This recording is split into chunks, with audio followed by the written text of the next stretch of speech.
people think of the games that came out in January 95? Let's find out together here on Retro Games with Nick. This is our second and I believe final episode of Required Reading dedicated to PC Gamer number 8. Make sure to check out part 1 for all the previews, and then I also published a look at all the demos on the demo disc that was included in this issue. But we are now... Oh, sorry, wrong page. This is the demo disc. We are now at the review part. Okay, so what's the PC Gamer system? Rating system. What do ratings mean? 100 to 90% classic. Not many games can earn a rating over 90%, and even fewer can approach the magic 100. Anything that we rate over 90% is an instant classic. A game that's truly significant in both content and design, and one that we'd recommend without reservation to anyone interested in PC gaming. 89 to 80%, excellent. Well worth your attention, might not make any significant advances over its rivals. Some genuine benchmark games or decidedly specialist tastes will fall into this area. It might be the best 7th cavalry simulation on the market, but not all of us want to relive Little Bighorn. 79 to 70%, very good. 69 to 60, good. 59 to 50, fair, very ordinary games. But not a great way to spend your gaming dollar either. 49 to 40% below average, and 39 to 0% don't bother. It's interesting they seem to have a wider scale, right? These days, 80 to 100% would be lumped into just, these are good games. And these would be like the 90 to 100% in today's, like the 5 stars. The 79 to 70, probably the 4-star, good and fair 3, below average 2, and don't bother 1. But the point is, nobody really gives 2 stars or 1 stars, right?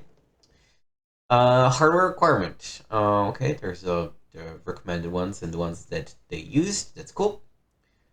They gave 5 awards, it seems, this month. NHL a.k.a. 95, which we will definitely not check out. Under a Killing Moon, point-and-click adventure that I've known of and always been curious about. Kyrandia, Malcom's Revenge. System Shock. And The Incredible Machine, number 2. Alright. First review is actually for Under a Killing Moon. Can a guy with a dirty trench coat and a bad credit history really save the world? Stay tuned.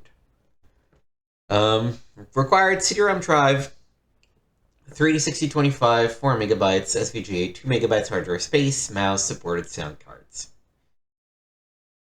Anything worthwhile is worth waiting for. It's an old saying that's sometimes forgotten these days, and instant gratification and untempered impatience have become the order of the day, especially in the computer gaming industry. Here in the PC Gamer offices, we've received more finished games that should have been labeled work in progress than we care to contemplate. So it's refreshing and rather encouraging to see game designers hold back the release of a game until it's the way they want it, even at the expense of considerable criticism for doing so. All this is by way of saying that Access's long-awaited Under a Killing Moon really is more than worth the wait. This is our 3rd visit with down-and-out gumshoe Tex Murphy, although a few years and most of Tex's optimism have come and gone since we last saw him in Martian Memorandum. That and the original Tex Murphy adventure, Mean Streets, were set mostly in a radiation-ravaged post-Holocaust San Francisco, where much of the populace had mutated into what could be considered, in many cases, only peripherally human. But normal or mutant, criminals never take a holiday, which is why Tex is back on the job. And naturally, he's once again on a case in which the fate of the human race hangs in the balance, only he doesn't know that yet. With the bill collectors practically beating down at his door, Tex sticks on a seemingly simple pawn shop robbery. It's a quick job, but your success in solving it leads to another job, one with more frightening implications. The intrigue involves an old acquaintance from Tex's previous adventure, Lowell Percival, a rather nebulous but nonetheless feared political organization known as the Crusade, and a mysterious shape-shifting henchman, the Chameleon, who dogs your every step. As before, your primary tool is questioning plus some keen observation. Although much has changed in appearance, the old interface remains, at least in spirit.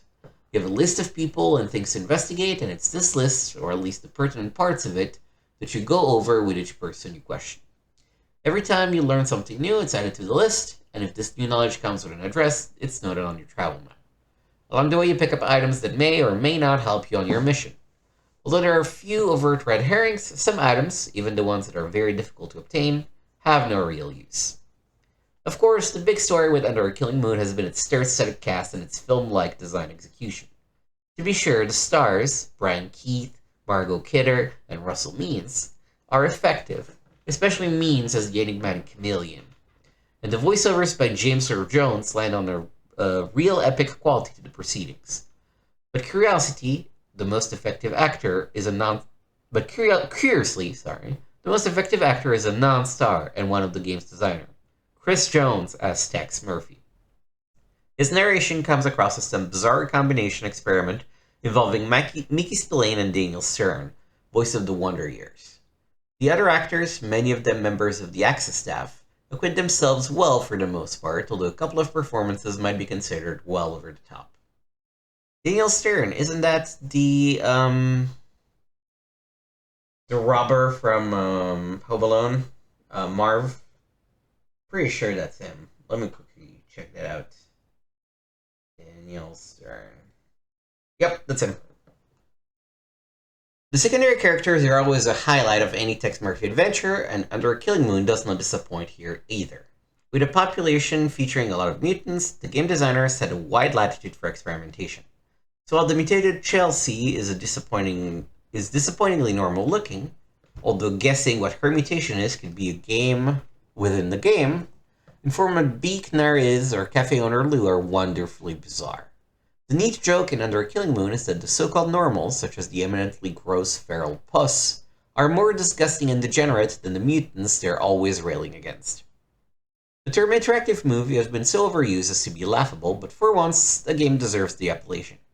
You exist in a true virtual world where the game doesn't end at the top or bottom of the screen. You get to look up or down, around corners, and all the other things you'd have to do if investigating in a virtual room. Virtual illusion is so compelling that it lets you overlook the relatively small viewing area. The view can be increased to as large as full screen for the movement mode, but at the expense of video smoothness. So while going to a full screen may be a bit easier on the eyes, the jumpiness of the slow frame rate may upset the stomach. The sounds in Under a Killing Moon are great, from the crisply recorded dialogue to the evocative musical soundtrack with its requisite wailing sax.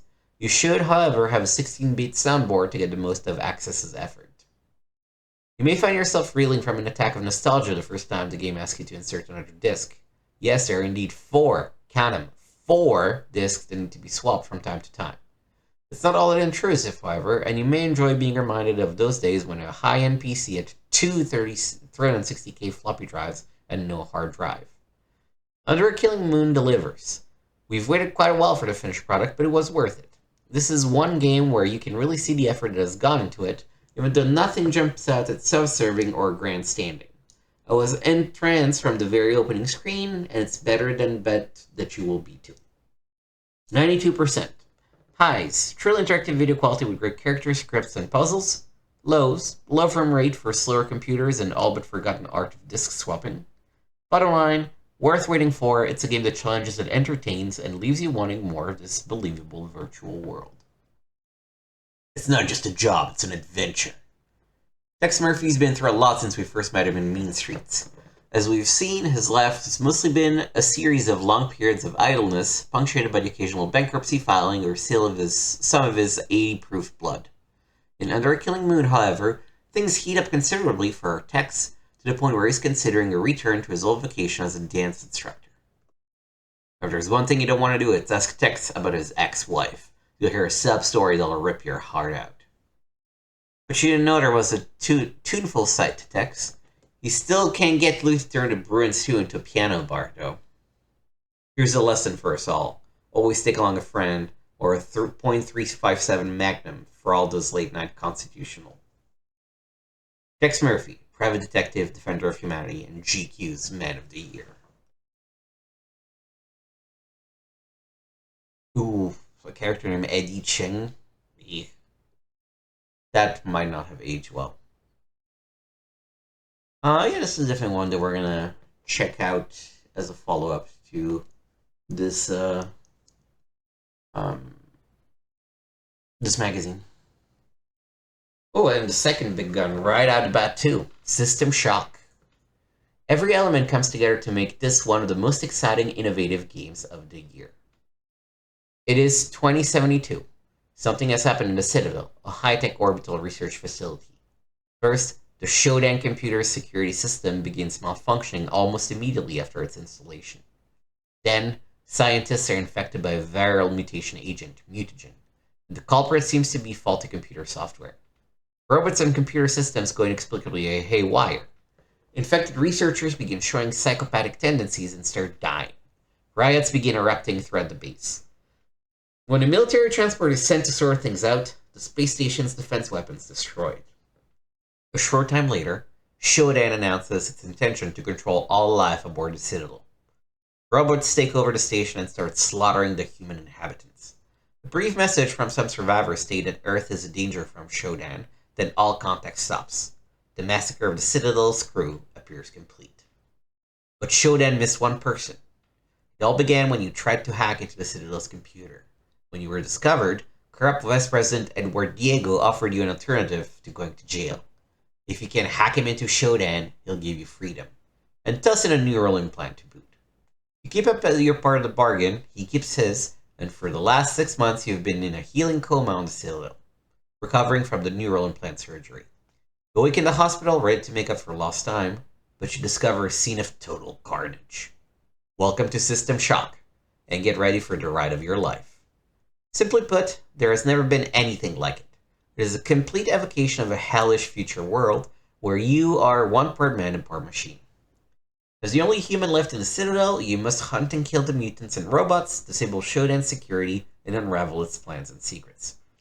At first, you have to protect yourself. All you have to protect yourself is a metal bar, but soon you pick up all manners of high-tech weapons. Slowly, you piece together the last days and hours of the Citadel by reading the emails of the final survivors. In order to progress through the 8 levels of the Citadel, you have to get past locked doors by solving puzzles, killing almost anything that moves, picking up more neural enhancements, and, in the game's most unique segment, exploring cyberspace. The implant provides you with a view enhanced by biomonitors, multifunction displays, energies and health indicators, and numerous attachments that allow you to jack into cyberspace, map the base, auto-read electronic messages and logs, and generally start kicking ass and taking down names. As you go along, you find other attachments. Some give you a 360-degree view of your surroundings, others enhance your vision, and so on. On each level, you can jack into the computers and explore Shodan's world. Unlike the 3D texture maps of the rest of the game, the cyberspace sequences are composed of simple polygons, resembling nothing so much as Spectre VR. Once you're in, you have a limited amount of time to explore cyberspace, pick up various types of software to help you out, throw switches to unlock doors in the real world, and generally harass Shodan and thwart its plans. Spend too much time inside cyberspace and Shodan will track you down and eject you, forcibly and painfully. System Shock smokes. I guess that's what the kids said at the time. What's today's way of saying it? Slang? It is the most fully immersive gameplay word I've ever experienced. Not since Looking Glass's last big hit for Origin systems, Ultima Underworld 1 and 2, have I felt this much inside the game world and so involved with its action. The excellent game controls allow you to move in any direction at a variety of speeds. You can jump, crouch, crawl on your stomach, look all the way up or down, and lean to either side. And there are more than gimmicks. These are more than gimmicks. Certain spots can only be reached by crawling on your belly, and you can use a wall for cover while you lean to one side and fire on an enemy. Monitors track your health, vital signs, and power levels, and new and more complex enhancement can be plugged into your neural implant to help you in your quest. The graphics, though often dark, are nicely done, and there's a wide range of locations and creatures. Every level is full of rooms, hidden passageways, and tight places to discover and explore. Mutants charge out of the shadows, assassins, robots stalk quietly through the corridors, and security drones emerge around every corner. Hovering over it all is the godlike presence of Shodan, who looks like a creature from H.R. Geiger's paintings.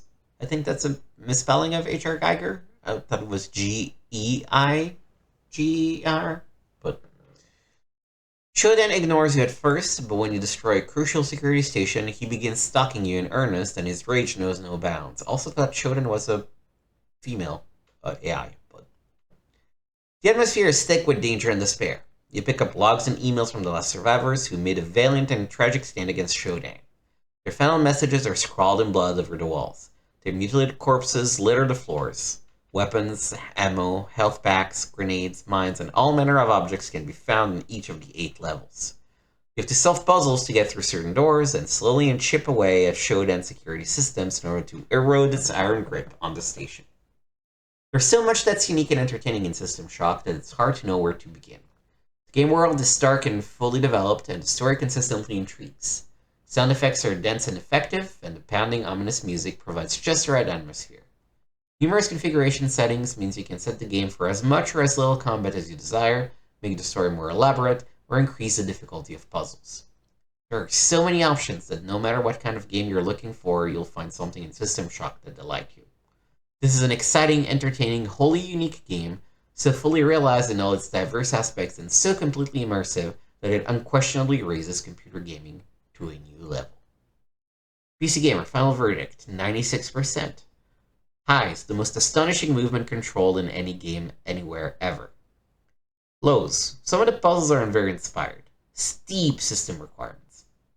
Bottom line, one of the finest, best executed, and most enjoyable first-person RPG shooters ever. A landmark achievement.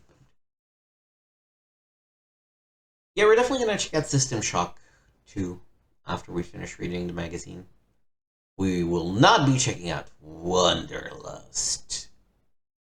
You must find the key that will unlock the doors to new encounters within the vast ocean of high-tech decadence. Amazing 3D rendered environments coupled with tantalizingly beautiful women could very well make you want to stay for eternity. I mean, this was a time when porn wasn't widely available, right? Because internet was so expensive and so slow. So I guess there was sort of a point for these. Also, the bikini, very 90s in the way that it's like high-waisted like that. Okay. Free game when you subscribe to PC Gamer. None of these are particularly new though, but yeah, I guess. Oh yeah, it was clearly a LucasArts deal of some sort, huh? Fifth Fleet, Naval Simulation.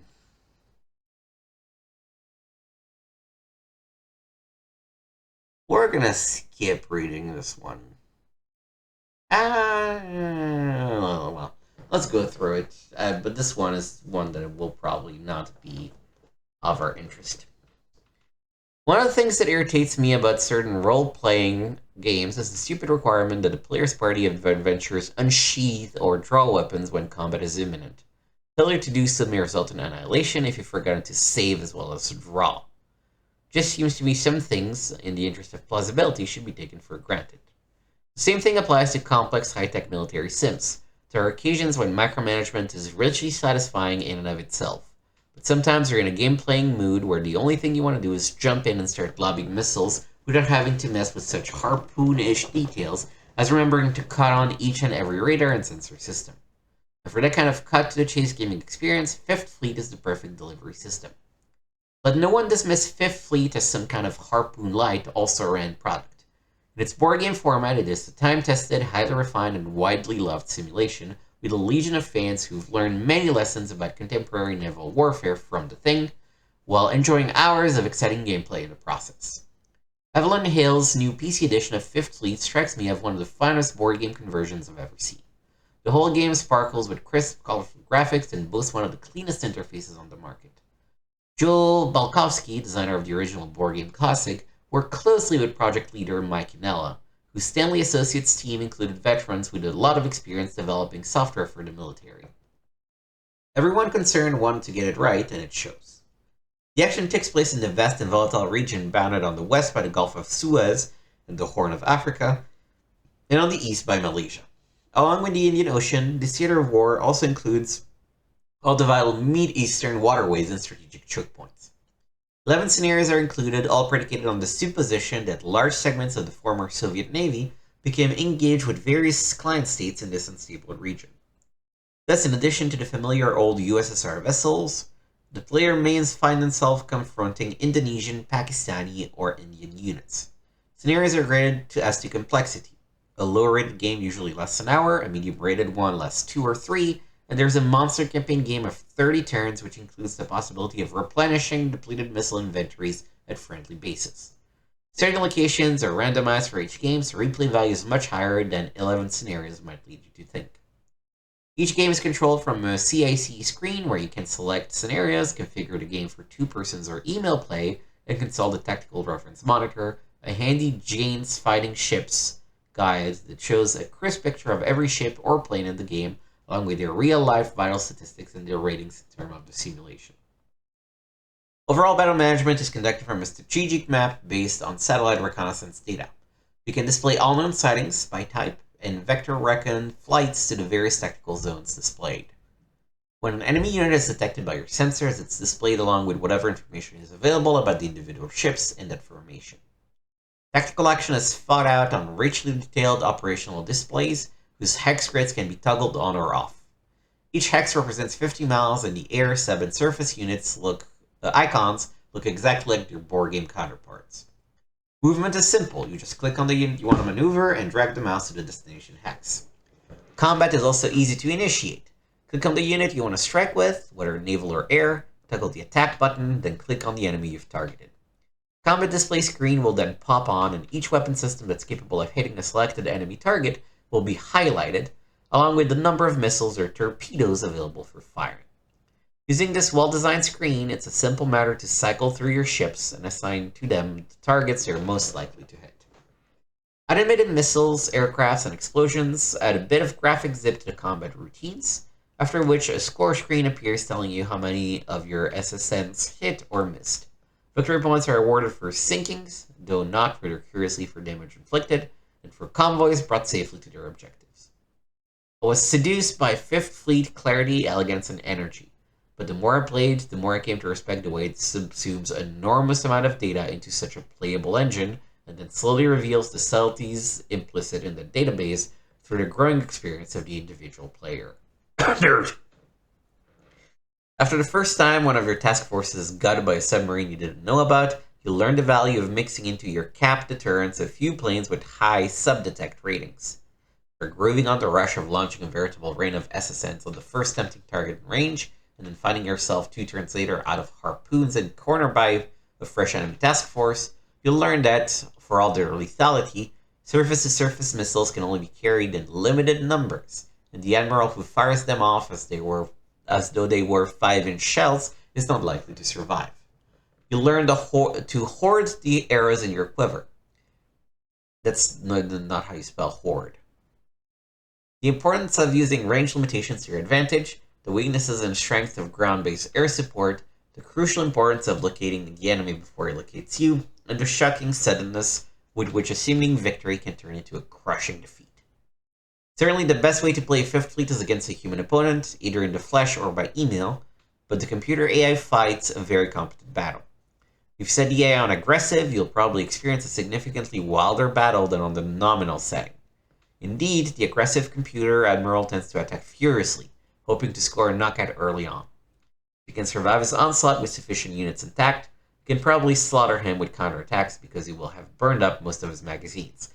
That seems to me like it's kind of bad AI. It's giving away the way to do it, but hey, what do I know? This handsome and engrossing PC version will certainly satisfy the many fans 5th Fleet has gained as a board game. Naval enthusiasts who just are in a mood for harpoon complexities or who are looking for a naval war game that can be started and finished in a single evening will find it a delight. Well done. Definitely not my jam. Will not be checking this one out. Kind of regret having to read through the whole thing. Well, I guess Heroes of Might and Magic had, just come out or something.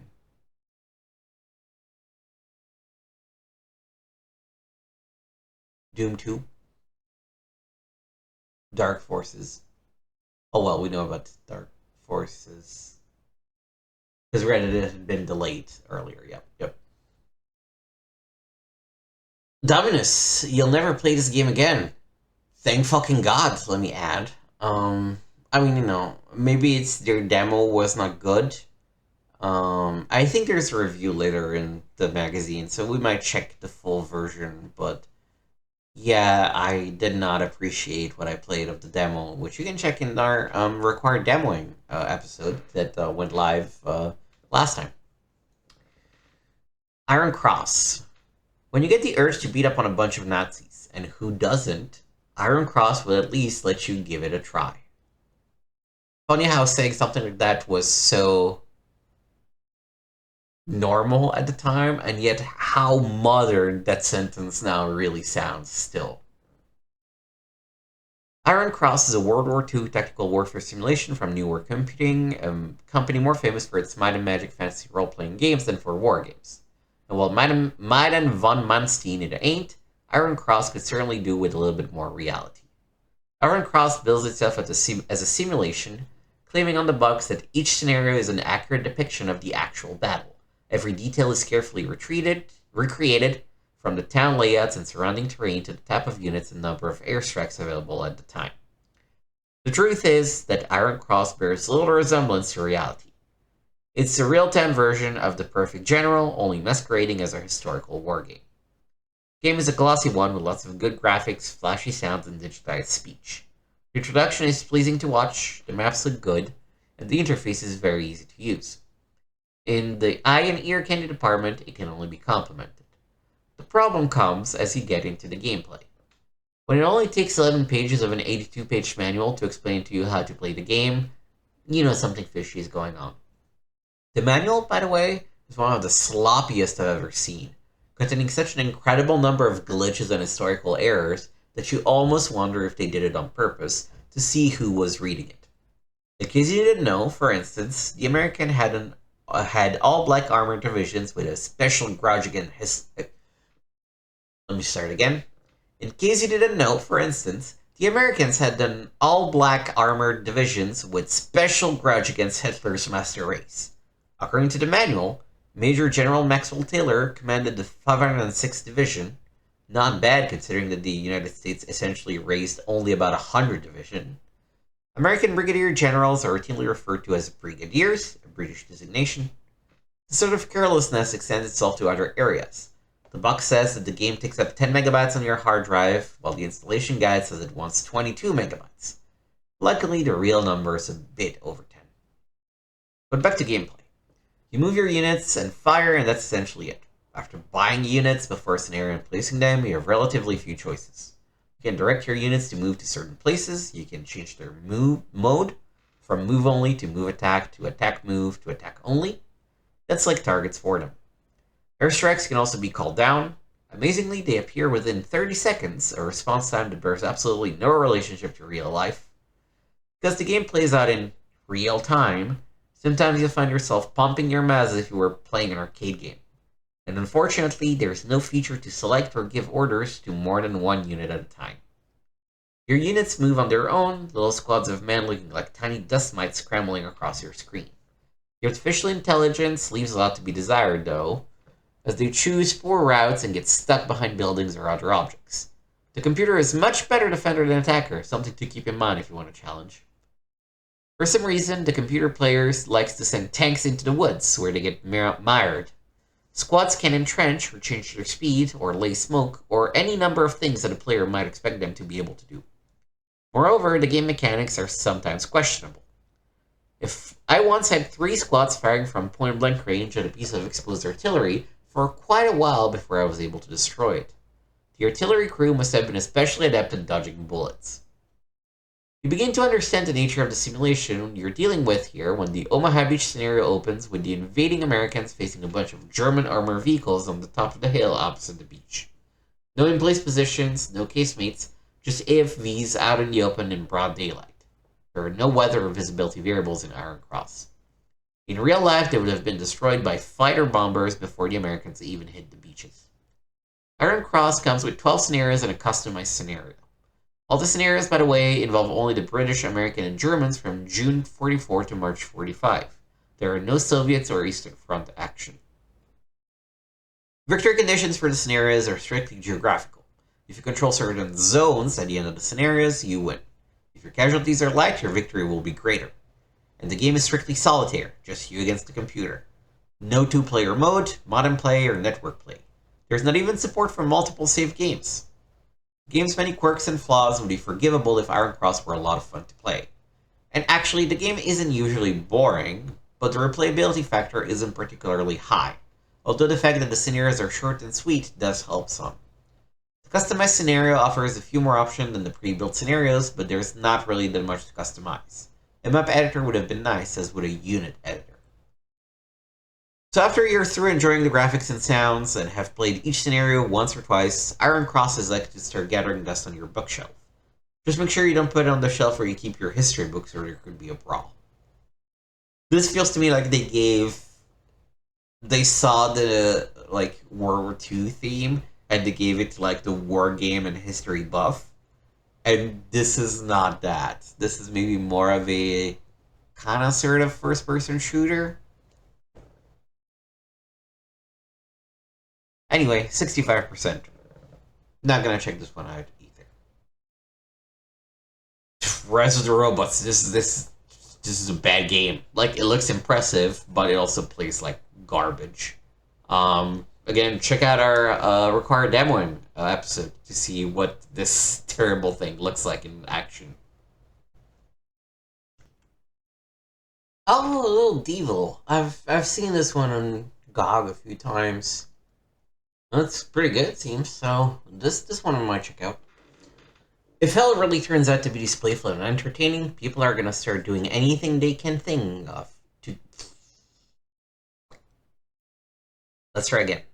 If hell really turns out to be displayful and entertaining, people are gonna start doing anything they can think of to get in. Little Divil Star is easily the best thing about this game. His name is Mutt Divil, I call him Div. It has been assigned to the uninviable task of slugging through hell to reach the overworld and bring back the mystic pizza of plenty. Presumably a big pie with everything on it. But the whole pizza shtick is just a gimmick to get Div out into the world and ready for gaming. Little Divil is a fairly large character and his animations are well designed and distinctive. He growls and pounds his fist if you run him into a hole, he jumps as though someone were hauling him aloft by the base of his pointy tail, and if you don't keep him moving, he falls asleep and dreams of a bikini-clad lady or starts reading a book. He's such a likable fellow, in fact, that I'd love to see him in another adventure. Not that there's much wrong with the games he's already in. Little Divil has a number of varied gameplay elements, ranging from simple arcade sequences in which you have to get Div past obstacles and over hurdles as he makes his way through the hallways of hell, more on that later, to light combat and some tricky puzzle solving. Little Divil doesn't look like any other game, and there's enough here to keep you interested for quite a while. All these different elements are connected by a labyrinth of hallways leading to different rooms. The hallways themselves are pretty complex and might even require you to do a bit of mapping. Then there's the matter of booby traps, things like fire-breathing masks and hidden spikes on the floor that will sap your energy and tap your life bar. So while the hallways serve mainly to connect the rooms of the labyrinth, they do present their own gaming challenges. You never know what Div will find in a room. Sometimes it'll be a logic puzzle, while other times it might be an arcade sequence. Regardless of what it is, though, you'll have to work your way through it sooner or later, either to secure an object needed to get to the next level or to clear the way to proceed through the labyrinth you're in. The variety of gaming styles is nice, but not quite endless. As you progress, you'll see several themes repeated, but made more difficult in later levels. The sound and music accompanying Little Divil through the underworld are great fun, and add immeasurably to the gameplay's appeal. Div and the other characters sound almost comical, and the music reflects the game's generally cartoonish atmosphere. The tunes range from carnival-sounding ditties to dangerous but not too dangerous themes, and make a sound card a must for this title. Little Divil isn't the kind of thing that appeals to everyone, though. For one thing, all the labyrinth walking can get repetitive quickly. And the whole affair is pretty video game-like, and not all PC gamers are into that kind of experience. I guess it's not serious, doesn't take itself seriously. I guess that's what they mean, though that's a very weird way of putting it. Those who are, though, will find a lot more to like than dislike in Litil Divil. Highs, a great title character, varied gameplay, and nice graphics and sounds. Lows, meandering labyrinths can get annoying. Some game elements are often repeated. Bottom line, a great video game style experience, and you'll love the cute little Devil, despite what he may have done to end up in hell. 86%. The best get better. The Journeyman Project Turbo. This looks like a Myst-style adventure, I would guess. Master of Magic. This is one that I think I would have to check.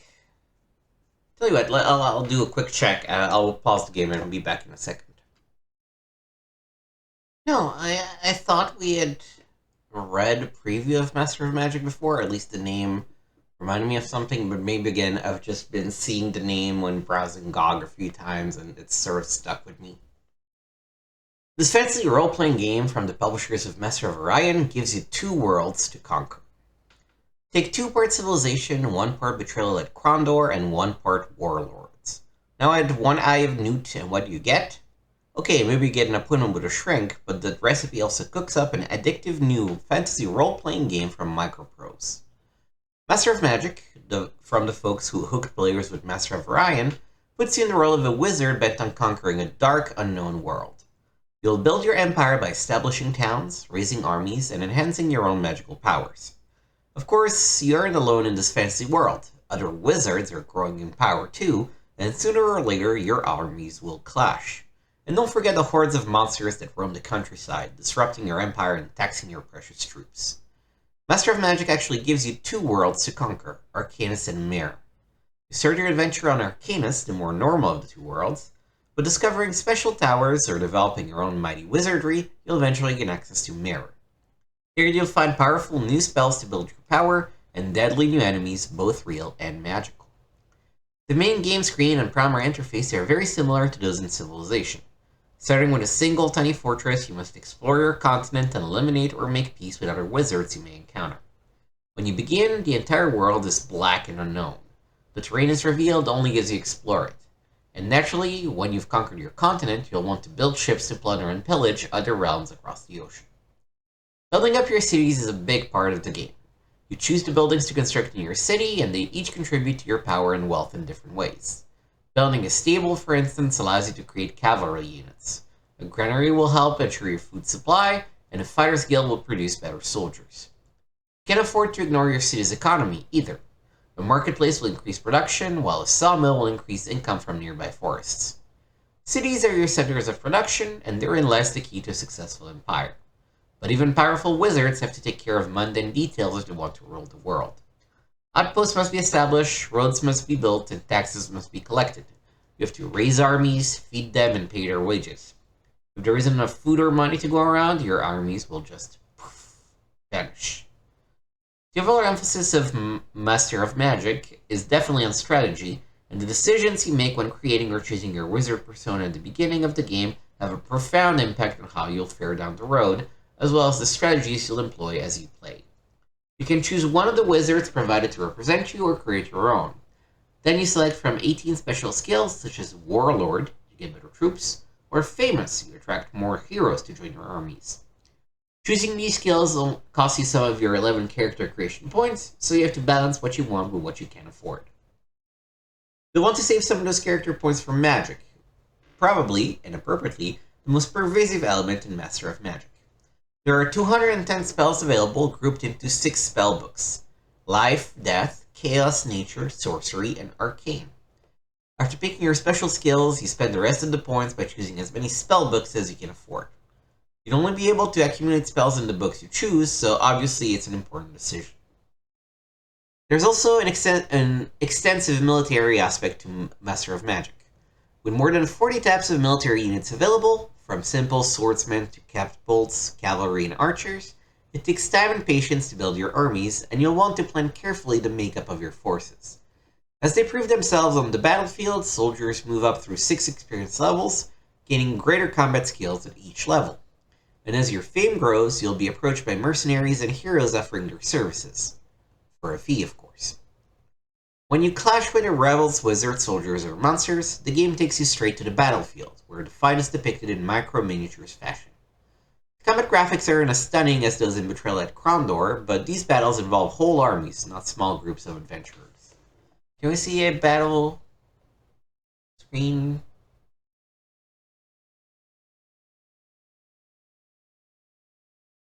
It must really not look good because they're not really showing us the battle screen, huh? Okay. Not all of your victories will come on the battlefield. Master of Magic has a strong diplomatic element as well.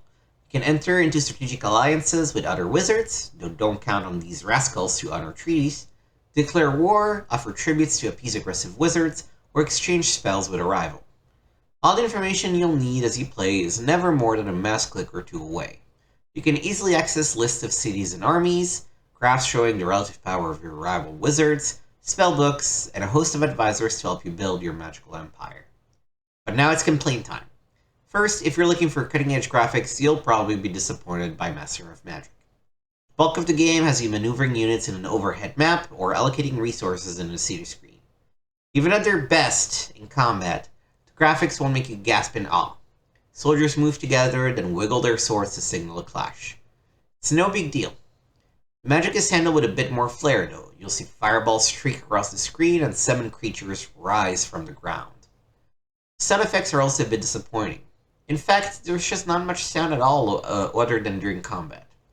There's no speech even when a rival wizard appears to greet you or insult you. And unfortunately, your opponent aren't very smart.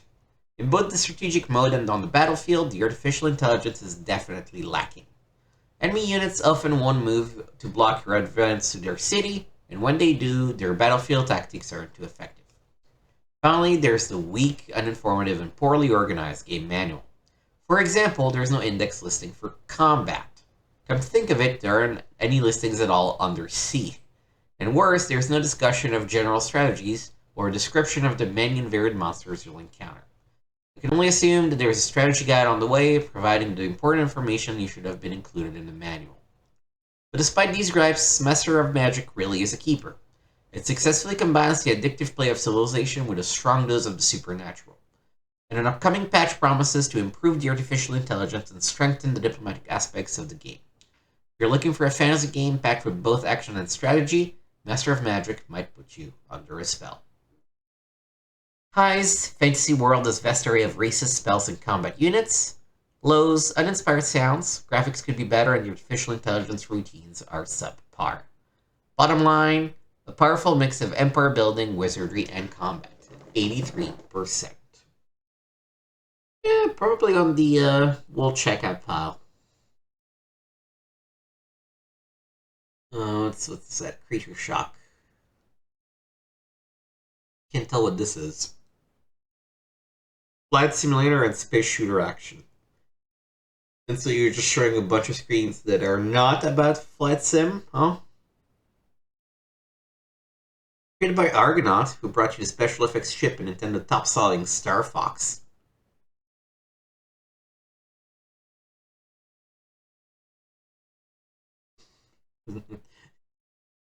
ESPN Baseball Tonight versus the competition.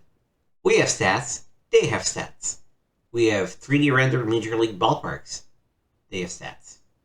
We have all the Major League teams and all the Major League players. They have all the stats. That's a fun way of comparing the two things.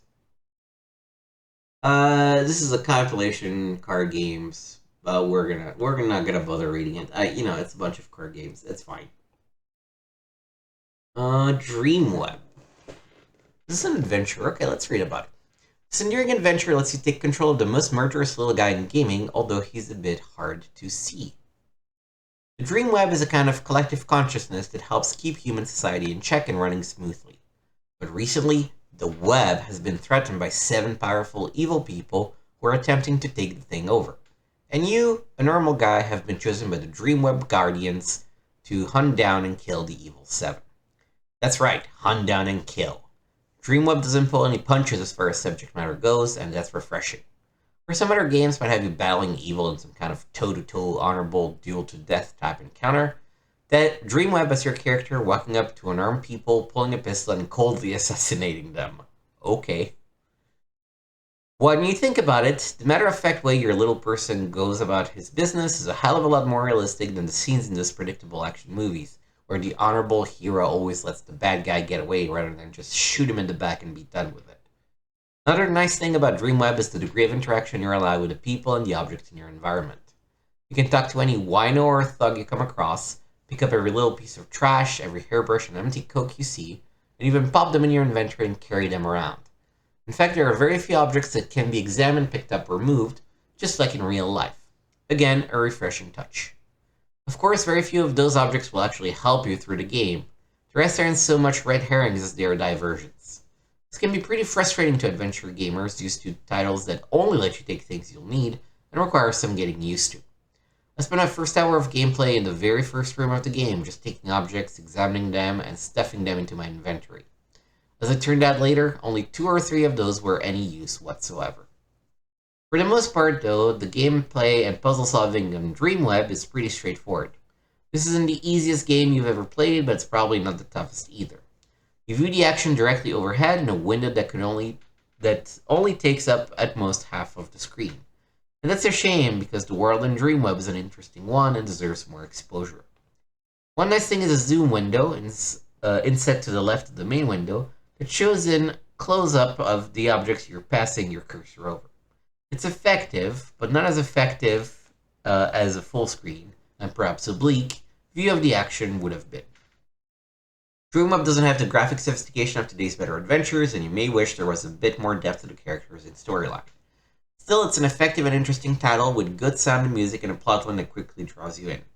It's a valid, no-holds-barred adventure and it moves along at a good pace, assuming you don't spend the whole day collecting empty coke cans. 76%. Yeah, the viewing window is weird. Like, why is there the face of the guy being so big in the top left corner? I will say this one, I can take or leave, honestly. Love to use computers quite a bit and they're not DOS-based. Get used to those ancient Amiga commands like read and list. First Heroes of Might and Magic here. Nice. Wait, Heroes of Might and Magic? Didn't we just play the demo for Hammer of the Gods? I thought Hammer of the Gods was the inspiration for Heroes of Might and Magic. Hammer of the Gods. Game.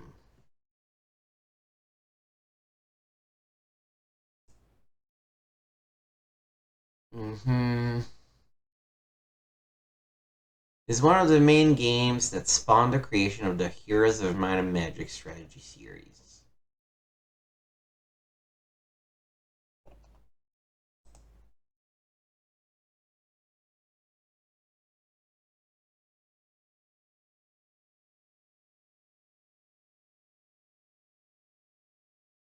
I guess the original King's Bounty was sort of a pre-Heroes of Might and Magic.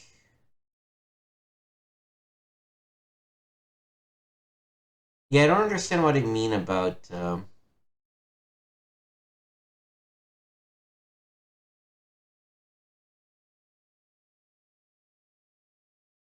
Hammer of the Gods relation to Might and Magic.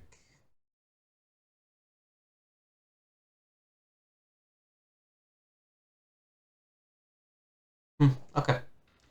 Well, anyway, apparently Heroes of Might and Magic is out because there's an ad for it. So, yeah. Joysticks. Dark Sun, Wake of the Ravager.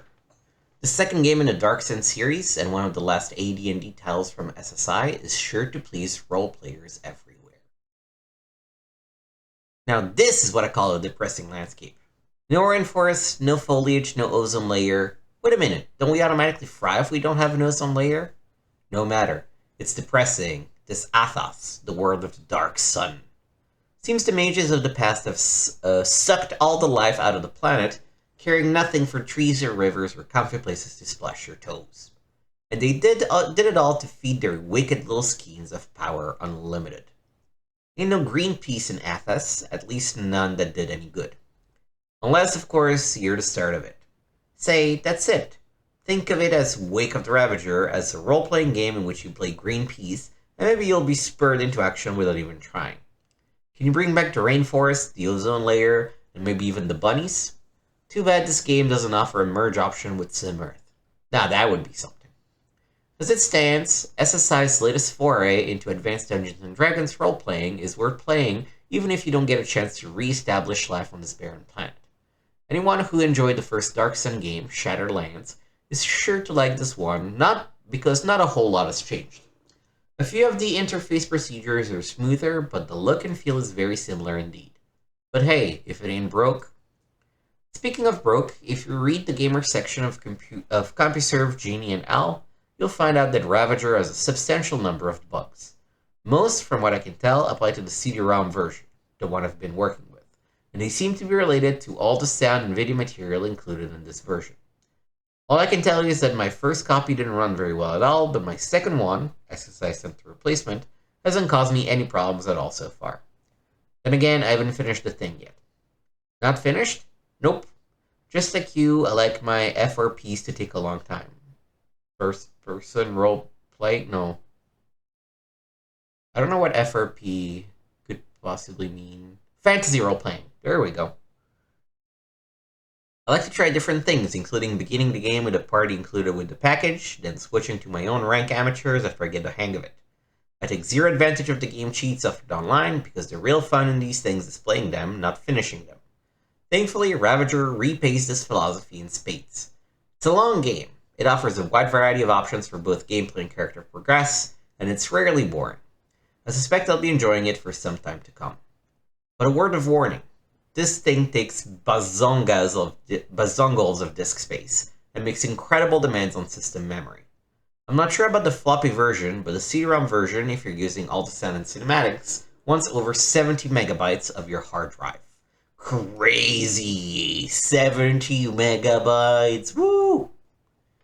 I mean, to be fair, I guess they don't really have a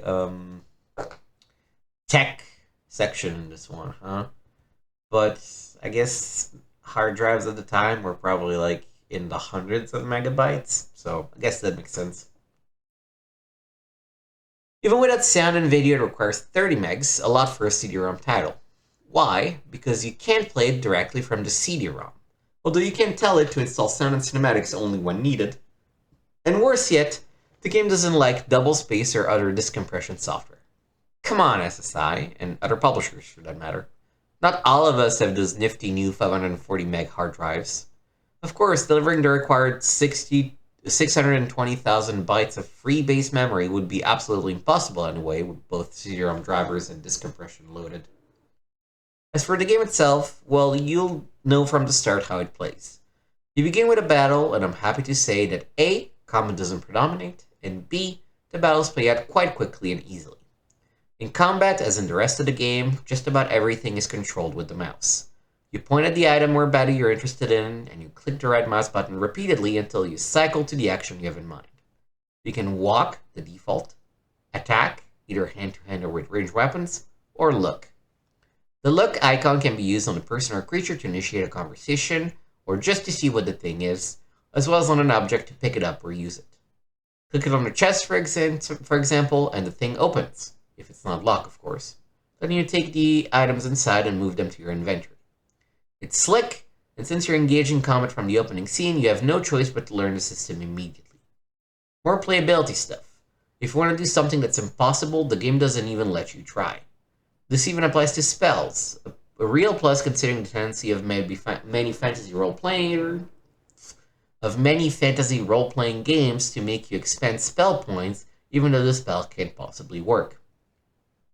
Speaking of spells, Ravager has lots of them, and they're interesting enough to make you want to learn them all. I'm particularly enamored of Wall of Thorns, a 6th-level cleric spell that creates a cool-looking barrier, and Death Spell, a 6th-level preserver spell that nicely eliminates the need for combat tactics. But the game doesn't stop at spells. Your character can opt out for psionics instead, which lets you do real neat things like attack your target's ego or id. There is, alas, nothing in the destroy self-concept line, probably because the educational psychologist would have found the game permanently banned. This is a good game, a very good game in fact. Graphics could be significantly better, but the sound cinematics on the CD-ROM version had worthwhile spice. The real strength, though, is that Ravager is a rich and complex title that works from a highly usable interface, the kind of thing role players are always looking for. Playability, not impossibility. One of Ravager's strongest points is the way it balances challenging gameplay in such a way that you're never off-put by further exploration. Although it contains a number of puzzles, none of them is tricky enough to derail you completely. Early in the game, for example, you'll be able to go through a tapestry where you'll find a particularly stupid magician who needs help with a potion in order to escape. It's simple enough, and the book on the floor keeps recording your actions so you'll always know what's going on. Later in the mines, you'll encounter a room full of poisonous gas. You'll have a fan you can use to disperse the air, and if you point it in the wrong direction, it simply won't work. Some puzzles are much harder, and some are even somewhat illogical, but the game's mechanics won't get in your way. Nice touch. You don't always have to initiate conversation to learn things. Here, some simple eavesdropping gives you some very useful information. The purchase system is fully integrated with the inventory system. Here, the vendor appears on the right with her goods, which you buy and transfer immediately to the inventory. Finishing off the potion puzzles gives you a lot of experience, and now you reap the rewards. This is how Ravager handles character advancement. Final verdict. Highs, strong interface with playable combat and good interactions with NPCs. Lows, graphics aren't great, hardware requirements are horrendous, and handling objects can be clumsy. Bottom line, if you like the first Dark Sun game, buy this one immediately. If you want to try just one of them, take Ravager without question. 85%. We will check it out. Voyeur. Don't get caught. Warning. Contains mature subject matter. Meier is a marvelous creative accomplishment. Computer game review. Okay.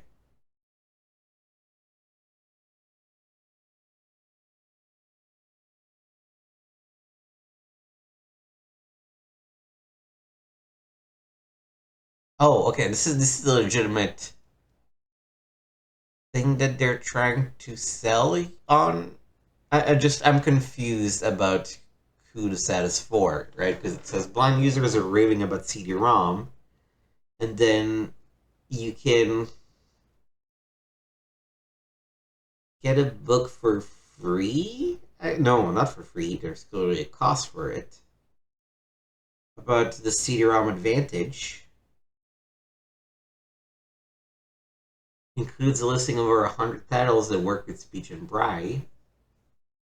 I guess it's for family or friends or someone who is blind? Because, of course, the blind person wouldn't be able to read the site in the first place, right? So. The Incredible Machine 2. If your interest in cause and effect goes beyond figuring out the light switch, try this. The original The Incredible Machine brought budding Rube Goldbergs out of the woodwork in droves with humorous puzzles that often required some radical mental gymnastics. The game was an instant hit. The sequel, The Even More Incredible Machine, was just as good, and this latest in the series, The Incredible Machine 2, is yet another success. In every way, The Incredible Machine 2 is an improvement, keeping the best parts of the original, yet giving the player more options and flexibility. From the main menu, you can choose to work on the puzzles sequentially. There are over 150 of these little nuts to crack. Put yourself against another player, or design your own puzzles. There's also a walkthrough for novices, and it's all presided over by the goodly Dr. Tim. The basic premise remains from the original game. You're presented with puzzles of increasing difficulty that you must solve by combining various parts, each of which performs a specific action. Fans blow air, for example, when balloons float. Balls bounce, most of the time. And conveyor belts, well, they convey. Then you arrange these parts so that they work together to solve the problem at hand.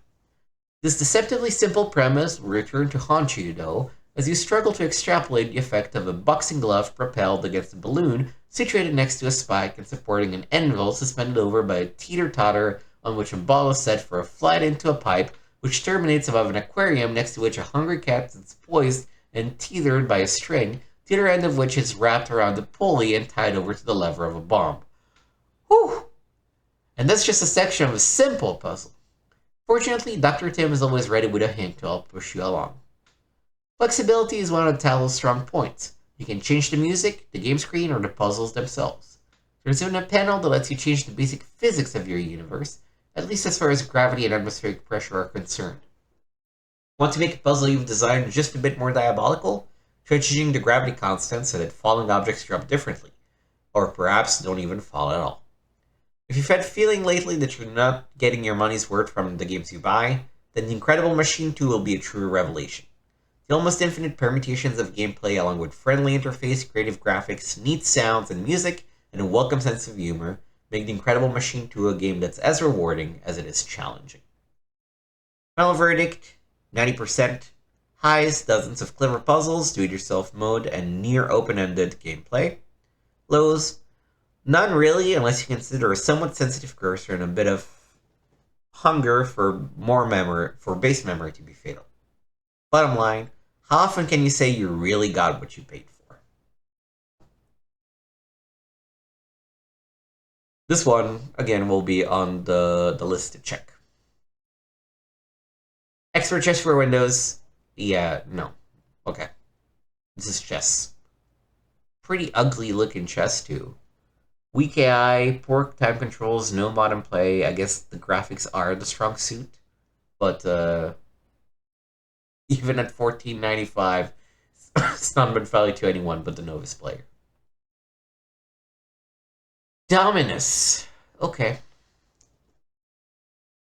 This is one that we might look at, but we also might not. I will see how I feel about it. US Gold's late entry in the fantasy wargame race combines fast-paced combat with an impressive array of strategic options.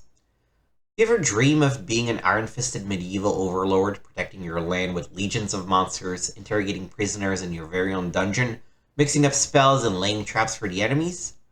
As Sally Struthers would say, sure, we all do. Well, she might if she were a bloodthirsty strategy gamer, which she probably isn't. Fantasy wargames have become a category all of their own. Between Warlords 2 and Master of Magic, Warcraft and Ultimate Domain, it's getting tough for a game to distinguish itself from the competition. I don't know, I will say, based on what I've read about Master of Magic, I don't understand how that and Warcraft are in the same category, but... Dominus, US Gold's entry in the race, does that by mixing real-time combat with a wide variety of ways to win. Dominus puts the player in the plate mail boots of the Overlord, who rules his dominion from a keep filled with more monsters that he can shake a mace at. 8 clans of invaders, from the fish-like sea devils and the barbaric raiders to the mysterious humans who call themselves the Order, advance through the kingdom and towards your castle, looting your precious resources, probing your defenses, and sometimes joining forces in preparation for the final assault. And it all happens in real time just to keep you on your toes. No one said being a ruthless monarch was easy. At your service are 4 monstrous generals, your liaisons to the beastly troops that guard your land. Give them an area to defend and they'll decide how many soldiers to send in battle. They can also lead their minions on spy missions and resource gathering expeditions, or have them build and lay traps to capture or kill the invaders. Overlords who enjoy micromanagement can use the game's battle mode to zoom in on an area of the kingdom, placing troops, casting spells, and laying traps manually. And for a real personal touch, yet another mode lets you descend on the enemy on a fiery chariot for a quick session of arcade-style head-busting and fireball tossing. The only time you absolutely have to use the chariot mode is if the invaders manage to breach your defenses and fight their way to the throne room high atop your castle. But it can be an interesting diversion in some less dire circumstances.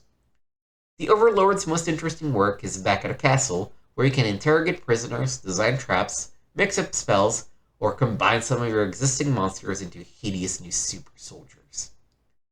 It's almost an embarrassment of riches. There are so many choices that it can be hard to decide which tack to take in your quest for victory. Should you stay in a war room letting your generals direct the battles, or should you be commanding the troops yourself? Would new improved monsters give you an edge over the enemy, or is your time better spent mixing spells and trying to learn new ones from your prisoners? Depending on the difficulty level you've chosen, you may need to do all of these things to hold on to the advantage, or it may be enough just to deploy troops via the war room and wait for victory. Between those two extremes, each player will find his own style and strategy. Unfortunately, not all the options are self-explanatory. For instance, you can grill a prisoner until he tells you the name of his clan leader or his reasons for invading your kingdom, but it's never really clear how that information should be used. And creating new monsters is largely a process of trial and error. A mutant won't always have the attributes you'd expect. The designers of Dominus may have purposely left it up to the player to discover a lot of these details as the game unfolds, but a few more hints would have been welcome. Another weakness is the game's interface, which proves that point and click doesn't always equal simplicity. The various screens aren't connected in an intuitive way, so it's easy to make a couple of mouse clicks and find yourself somewhere you didn't want to be, or even back where you started. Worse than that, your choice of views in battle mode is limited to close-up and extreme close-up, each of which only shows a small portion of the battlefield. There's no way to zoom out and see an overview of a given sector of your kingdom, so too much time spent scrolling around in search of the enemy. Finally, there's no way to replenish your supply of monsters, so when the game thoughtfully informs you you're running low on troops, there's nothing you can do about it. US Gold is pushing this style as a challenger to some of the most addictive games on the market, but Dominus is just too complex to have the just one more game quality of a program like Warcraft or Warlords 2. And it's too fast-paced to have the just one more hour quality of Civilization and its ilk. Of course, complex and fast-paced are hardly bad things for a game to be, and despite a few flaws, Dominus does deliver some nice surprises for strategy gamers and fantasy fans alike. An Overlord's castle is his home. As the Overlord, you'll need a suitable base of operations. Dominus sets you up with a choice piece of medieval-type real estate, a sweet little mountaintop fixer-upper with all the amenities. In the war room, you'll issue order to your 4 generals. They can command their monster squads to attack invaders, gather components for spells and traps, lay traps, or spy on the enemy. The trap room provides you with all the tools you need to create some nasty surprises for the enemy. On the drawing boards is the sharp idea for stopping invaders from laying claim to your resources. You can make your own magic in the spell room. A spellbook lists all known spells. As you discover hidden spells, you try your hands at those too. Your monstrous militia resides in the castle kennel. This is where you get stats on all your forces and choose monsters to send to the mixing room. The monster mixing room allows you to create mutants, new creatures made by combining existing monsters. Each of the 6 positions corresponds with a different attribute: strength, intelligence, etc. Mixing together races that fear each other makes for a particularly nasty soldier. You can welcome captured invaders in style in the interrogation room. Play your cards right and they'll spill their guts about what monsters they fear the most. If you're lucky, they may even reveal recipes for secret spells. We played it in the required demoing session, as I mentioned earlier, and we were not impressed, though part of it was there was a sound issue in the first place. And yet the viewing window problem we definitely experienced ourselves. This one is on the maybe pop. Maybe. The Legend of Kyrandia, Book 3, Malcom's Revenge. So you thought you knew Malcom the Jester, huh? Well, maybe you should try listening to his side of the story. Sweet revisionism.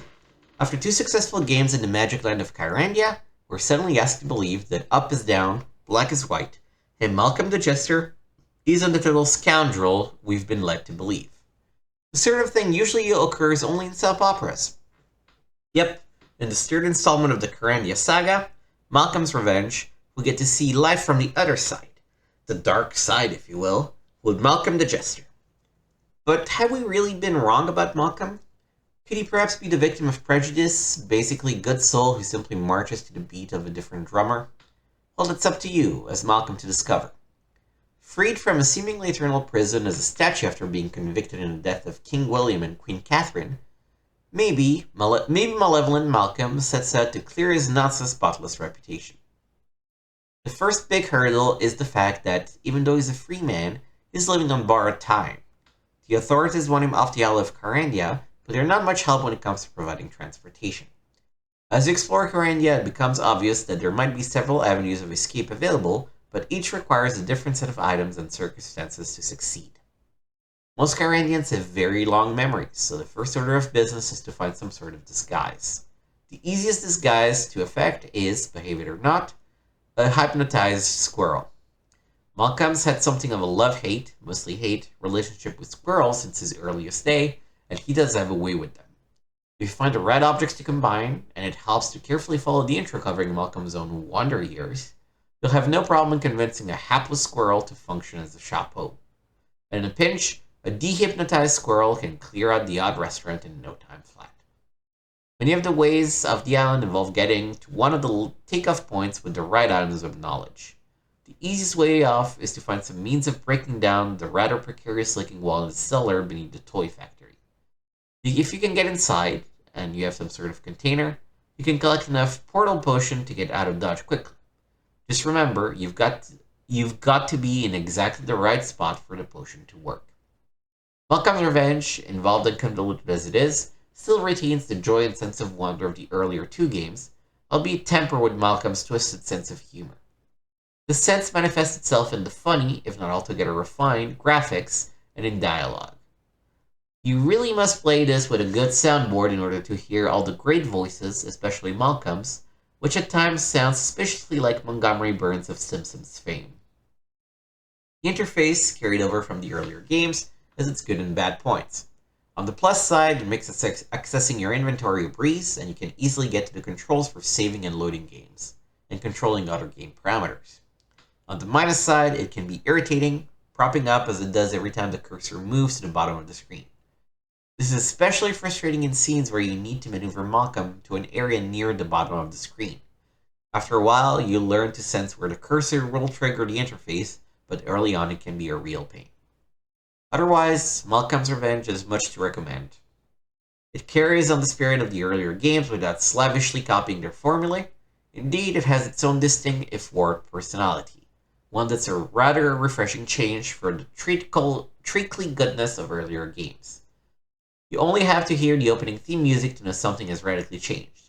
So if you'd like to try out a fantasy adventure with a character that's equal parts Larry Laffer and Jack Nicholson, look no further than Malcom's Revenge.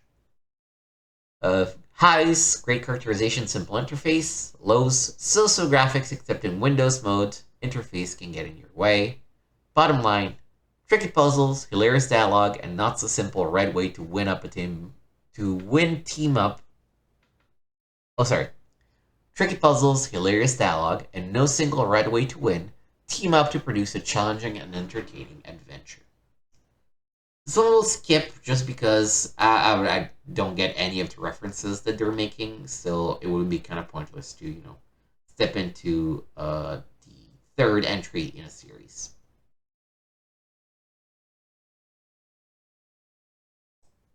Sid Meier's Colonization, in which Sid Meier, having had a long heart-to-heart with God, gives us a chance to get it right this time. As I write this review, we've just observed another Columbus Day, and it's not the same holiday as it was when I was a child. Historical reinterpretation, moral relevancy, and political correctness have turned a celebration of our beginnings into a battlefield of rhetoric. It's a volatile holiday and a perfect setting in which to consider Sid Meier's latest strategic simulation, Colonization.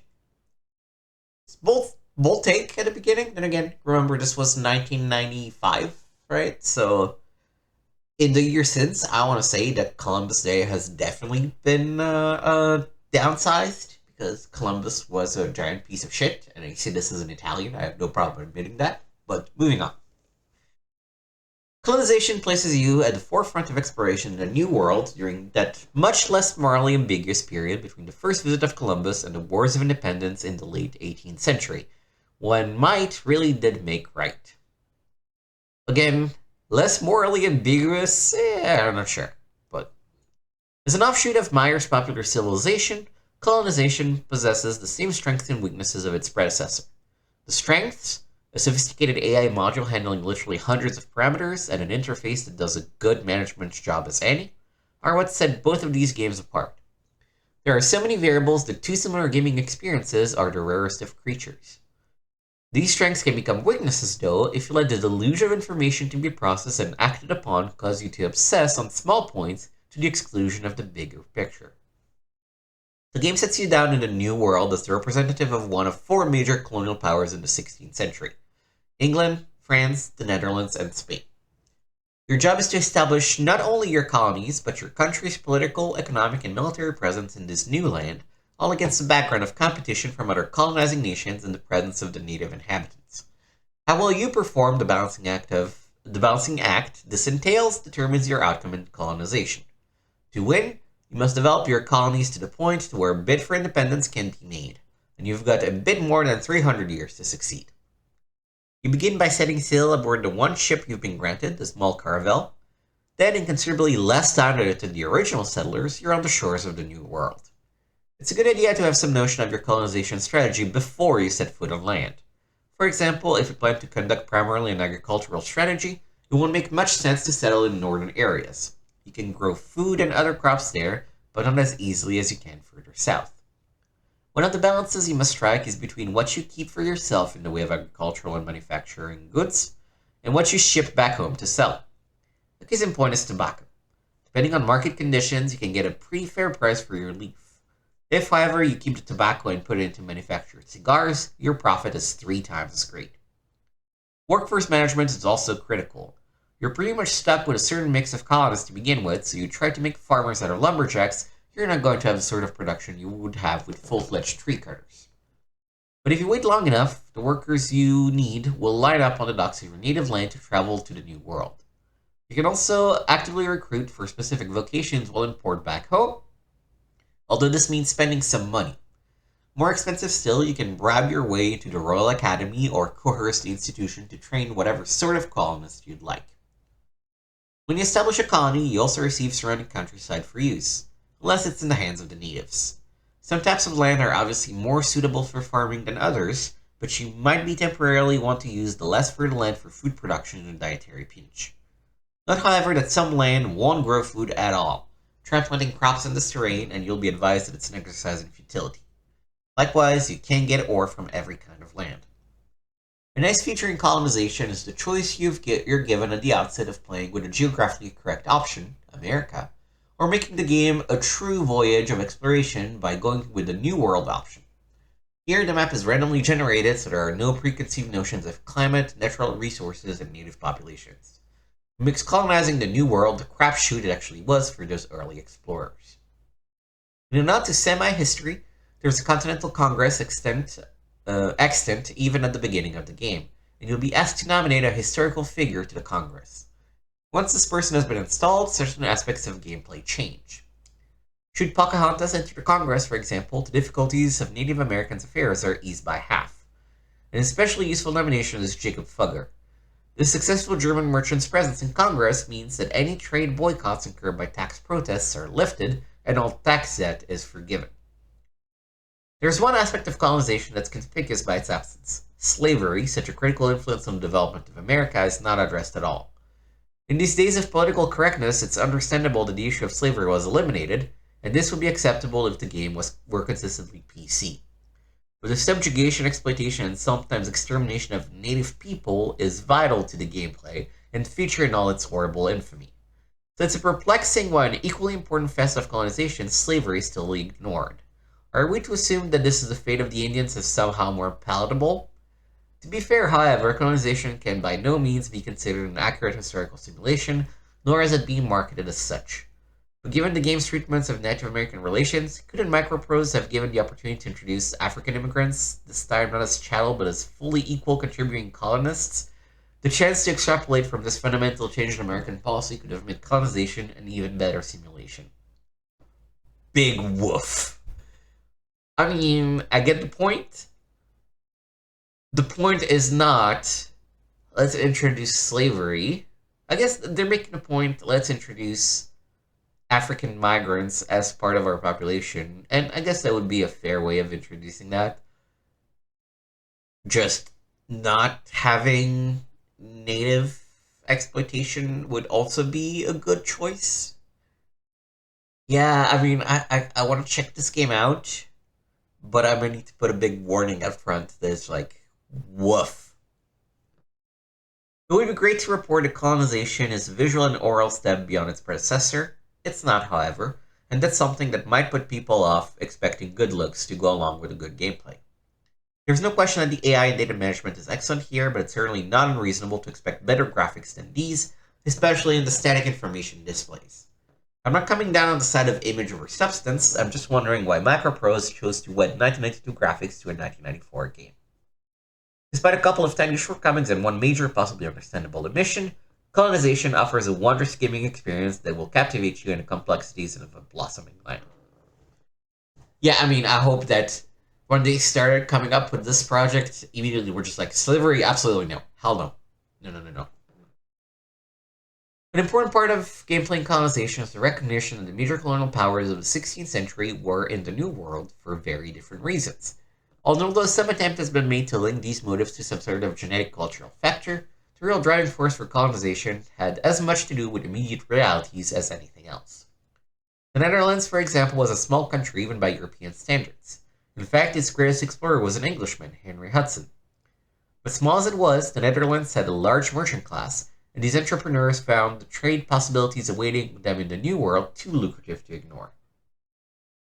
Forming a number of trade companies, the Dutch felt no real urge to leave their homelands for good, so they saw colonization as a matter of merely setting up branch enterprises. The English too saw the opportunity for great wealth across the Atlantic, but they also had social pressures which distracted them to follow a more or less permanent emigration policy. With all the religious persecution in England, there was no shortage of souls lining up to journey to an unknown land. And like Australia a couple of centuries later, America was viewed by England as the perfect repository for social misfits, primarily prison inmates. The Georgia colony was comprised entirely of criminals at first. The Spanish had two primarily overriding reasons for venturing to the Americas: the acquisition of gold and the conversion of souls. The former is well documented. In the late 16th century, the cost of replacing a Spanish naval fleet that was sitting at the bottom of the English Channel was a great impetus to send Spaniards on treasure hunts.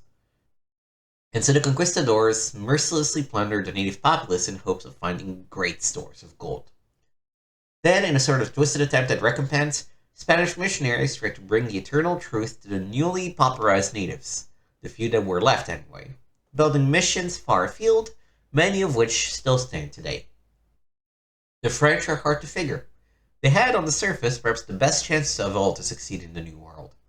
Early on, they realized the need to integrate with, rather than exploit or subjugate the American natives, so their dealings with the Indians lacked the acrimony of both Dutch and English colonists and the tragedy of the Spanish. Yet their presence was confined mostly to the outposts and coastal cities, the exception being the Quebecois of Canada. The main reason for France's relative failure in America lies with the reluctance of the French populace to emigrate. In fact, the few French who did make it to America in the early colonial period were considered odd by the majority. That tracks, Frenchmen are like, yeah, I just want to be in France. Why would I be anywhere else but France? Final verdict. Highs, an effective interface for gaming complexity to satisfy the most exacting player. Lows, we've seen it all before. Graphics mean that the game may be overlooked by those whose first criterion is visual flash. Bottom line, strategic simulation as only Sid can do it. Need we say more? Final verdict, 85%. Got an ad for the Tycoon series. Here I'm gonna skip this one. Air controller, Havoc. Yeah, no. I'm good. Relentless, Twinsen's adventure. Only the French can design a game where the hero is a pinhead in a bedshirt and still make it fun to play. Who was this made by? Adeline Software. I've always loved a good adventure game. Puzzling through worlds you can only dream about as a character you'll never be just gives me a special thrill. Yet lately I've felt a bit left out, because it seems there aren't as many adventure games being released as there once were. Adventure games have been dying for the past 30 years, so... and much of this year's sparse crop has been disappointing. Take a look at Robinson's Requiem or Shadow of the Comet, for example. Oh sure, there have been some good games too, like Sierra's Gabriel Knight, LucasArts' Sam & Max at the Road, and last month's Editor's Choice winner Beneath a Still Sky by Virgin. But still, too many of the adventures produced rely on blocky graphics and titled Find a Clue pixel hunts instead of trying to figure out what makes the best games in this exciting genre so good. With Relentless, Twinsen's adventure, Atelier Software shows that they've been paying attention to what works, and even thought up a few new things of their own. By mixing the simple and effective control scheme of a game like Alone in the Dark with a superb graphic environment, Adeline set themselves up with a good foundation on which to build a truly unique game. Add to that the efficient inventory management and the ability to change your character's attributes to suit a variety of situations, and you're talking about something decidedly different. But don't expect Relentless to win you over with a nail-biting thriller of a storyline. The plot is one from the Defeat the Tyrant files, with a bit of cartoonish magic and prophecy thrown in for good measure. While the story doesn't ever hamper your enjoyment of the game, it may initially be a little thin for players who prize plot over action. There is some story, though. During your introduction, you'll learn how the evil Dr. Funfrock has taken control of the planet Twinsen, moving its people to the southern hemisphere. Why he did this is part of what you're trying to figure out. He achieves his goal through military occupation as well as some diabolical technologies, cloning and teleportation. Through cloning, Funfrock has an almost unlimited force at his disposal, and by using teleporters, these clones can appear at nearly any location to suppress potential troublemakers. As Twinsen, a young Quetch, let's go with Quetch, one of the 4 races of Twinsen, you attempt to fulfill a prophecy and overthrow Funfrock. Sounds simple, right? Well, first you'll have to get yourself out of a prison cell, duke it out with some guards, and then make your way back home, avoiding some very nasty Groboclones along the way. And it's in these first few sequences that the interface of Relentless begins to show its charm. Moving the character with the cursor keys couldn't be easier, just push him and go. Press the control key to change your attributes, hit the spacebar to use an item or perform an action, and use the shift key to access your inventory. It's all very simple and natural, something a complete novice can grasp and experienced gamers will appreciate. Unfortunately, there is no option for mouse or joystick control. As mentioned, you can set different attributes for your character: normal, athletic, aggressive, and discreet. The normal mode lets you walk, talk, activate devices, and pick up items during your journey by using the cursor keys and hitting the spacebar. The athletic mode allows the players to run, jump, and even call attention to himself, while discreet lets you sneak quietly past trouble spots. Aggressive attributes are used for combat, and can be set to auto mode so that when you hit the spacebar, your character automatically chooses an appropriate attack, such as a punch or a kick, to use on your opponent. If you prefer, you can pick your own offense by selecting the manual mode, then using the spacebar and cursor keys to control combat. Sometimes it's best to use a magic attack by pressing the Alt key, especially considering Twinsen's annoying inability to move or run while he's being hit. The manual states that the best way to avoid this problem is to run backward instead of forward. The save game feature is a fairly clumsy affair. You'll have to quit the game when you're currently playing in order to copy current game to a new name. Each new game you play must have its own name. And if you think you can rejoin a save game exactly where you left off, you're in for a surprise. When you restore, you're often thrown back a screen from where you left off, or must work back to where you want to be, making the more difficult puzzles even more frustrating. Also, if you're unfortunate enough to make a mistake where a Grobble clone equipped with a sleeping ball appears, you will, there's no getting out of this, be sent to the nearest detention cell, only to be able to restore your game from there. With the extra storage space a CD-ROM affords, it's no surprise that Relentless features full voice acting. At best, this can help propel the story to a new level, but too often the acting, or overacting I should say, is cartoonish or annoying. It's all fun at first, but I recommend you listen to it once and set the volume accordingly. That's why voice acting became an actual profession. Quality sound effects, however, are not lacking. From the popgun sounds of the guards' rifles to the realistic footsteps crossing a marble floor, then turning into a soft crush of shoes on carpet, you'll want to keep these sounds coming through loud and clear. But the most prominent and defining feature of Relentless is the quality of its graphics and animation. If you like your pixels big and juicy, you'll need to look elsewhere to satisfy your desires. The SVGA graphics are rich and evocative, and the inhabitants of Twinsen move smoothly and convincingly through their 3D rendered world, even on a 486-33. It's a remarkable thing to see. The plot and characters in Relentless, Twinsen's adventure, are more cute than menacing, and the puzzles here are unlikely to challenge experienced gamers used to mind-bending difficulty. But that's not what this game is all about. Relentless, Twinsen's adventure presents an inviting, enjoyable world that will make you want to charge forward just to see what's next. And isn't that ultimately what adventure gaming is all about? Graphics don't look great. I mean, there's maybe a little bit of FF7 minus the pre-rendered backgrounds. Attitude adjustment made easy. By giving the player the option of changing character attributes, Adeline Software has opened up a whole new era for exploration, and it's an idea I think more publishers should take time to consider. Although the use of these different modes in Relentless Twinsen's adventure is somewhat limited, the potential the Notion offers shouldn't be lost on game developers. Yeah, it's a good idea, right? If basically instead of having the regular actions and needing buttons for... Instead of having the character being able to move, run, jump, attack, and all that all the time, you limit their options, but that also limits the amount of keys and controls you need to remember. So that's a nice idea. Okay, highs. Great look, extremely easy to use interface, and nice sound effects. Lows, cartoonish storyline, poor voice acting, and a clumsy save game feature. Bottom line, if you can look beyond a few flaws, Relentless Twinsen's Adventure is a pretty unique and enjoyable adventure game. Final verdict, 82%. This is a... Was this meant to be a 2-page spread that they had to reduce to 1-page spread? Feels like it, at least. Also, again, oh, this is the Dreamweb game that we heard about. Yeah, that must be it. Blackthorne by Blizzard. Ooh. Guns, guts, glory. This one has everything an arcade fan could ask for. And your main task is a simple one. Kill and kill again. With so many first-person action titles on the way, I'm afraid that an old-fashioned action game like Blackthorne might be lost in the crowd. That would be a real shame, because the game delivers satisfaction from the minute you start playing. You play as Kyle Blackthorne, a former USMC officer turned mercenary. Well, that's only partially true. In truth, Blackthorne is the song of King of Laros, one-time ruler of the other dimensional land of Tool, and his life as a marine and hired gun has merely been training for his ultimate return to Tool. When Blackthorne escapes the MPs guarding him and flies a stolen helicopter to an apparent safety, he finds himself thrown back into Tool. His mission?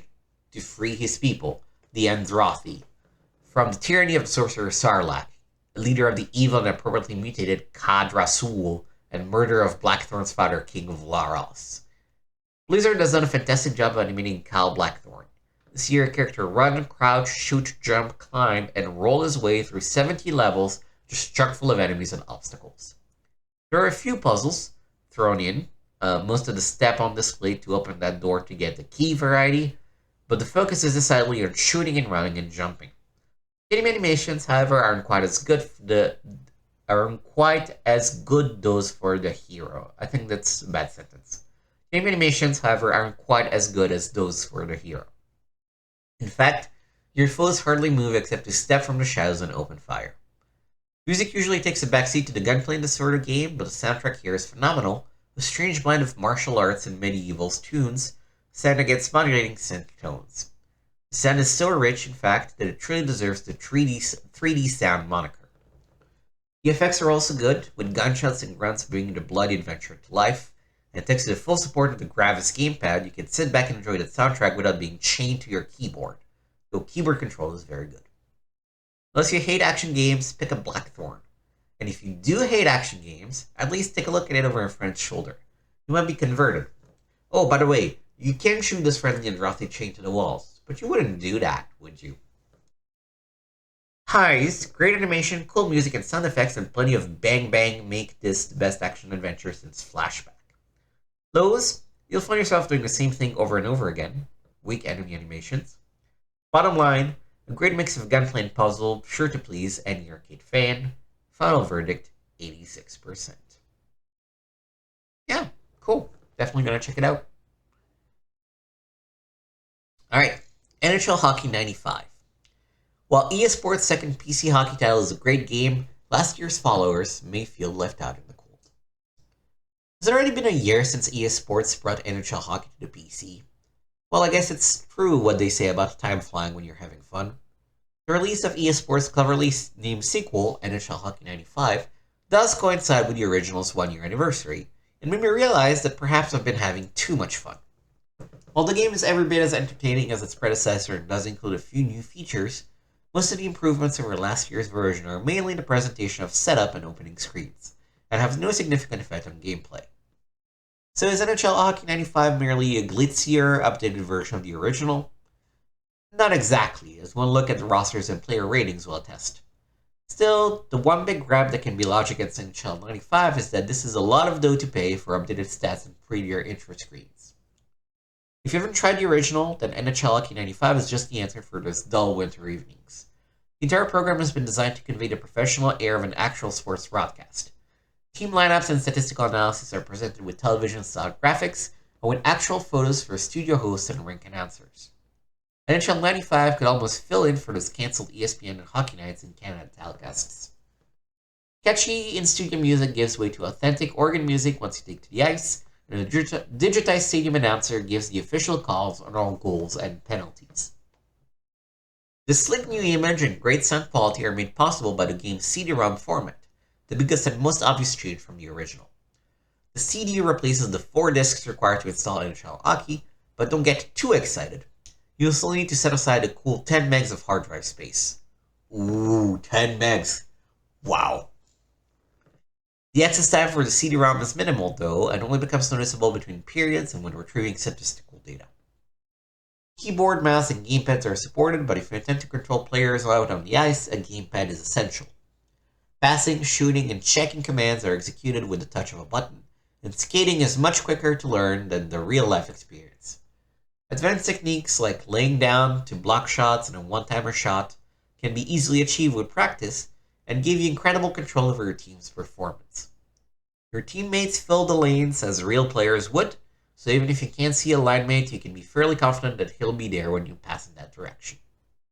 The only drawback to the arcade play is that once you've played the game long enough to develop the aforementioned skills and master the surefire technique for scoring on a goalie one-on-one, it becomes clear that the game's artificial intelligence just can't keep up.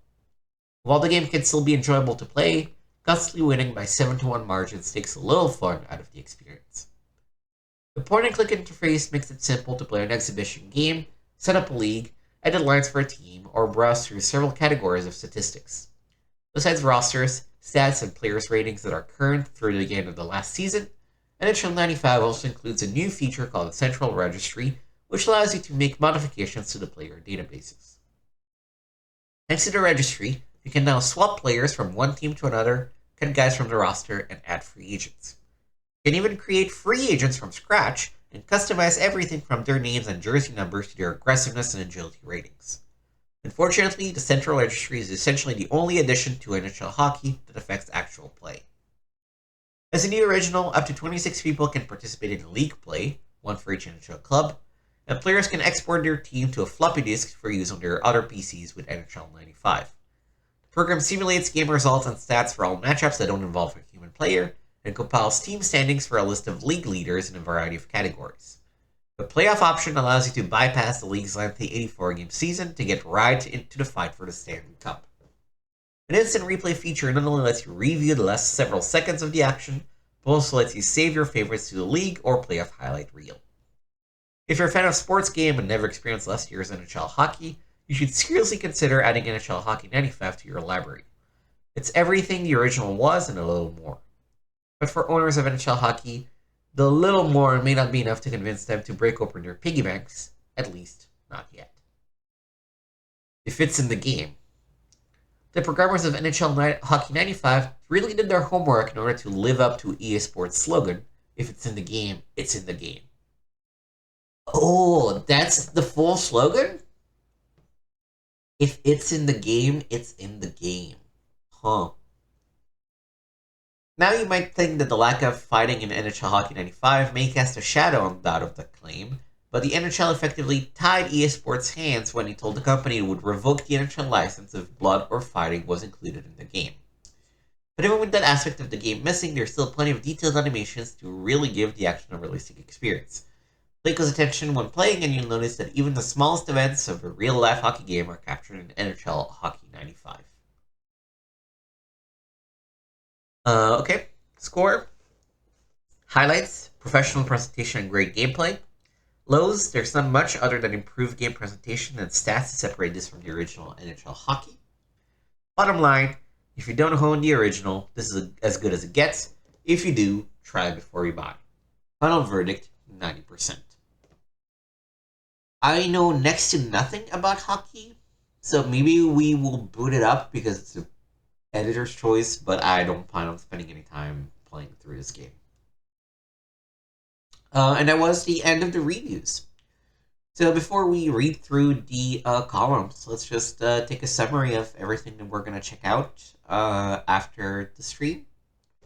I'm still coming up with branding and all, but I definitely want to play at least 1 hour of each of the games that I find interesting from the issue, and then sort of decide whether to keep going with them separately or just move on to the next one.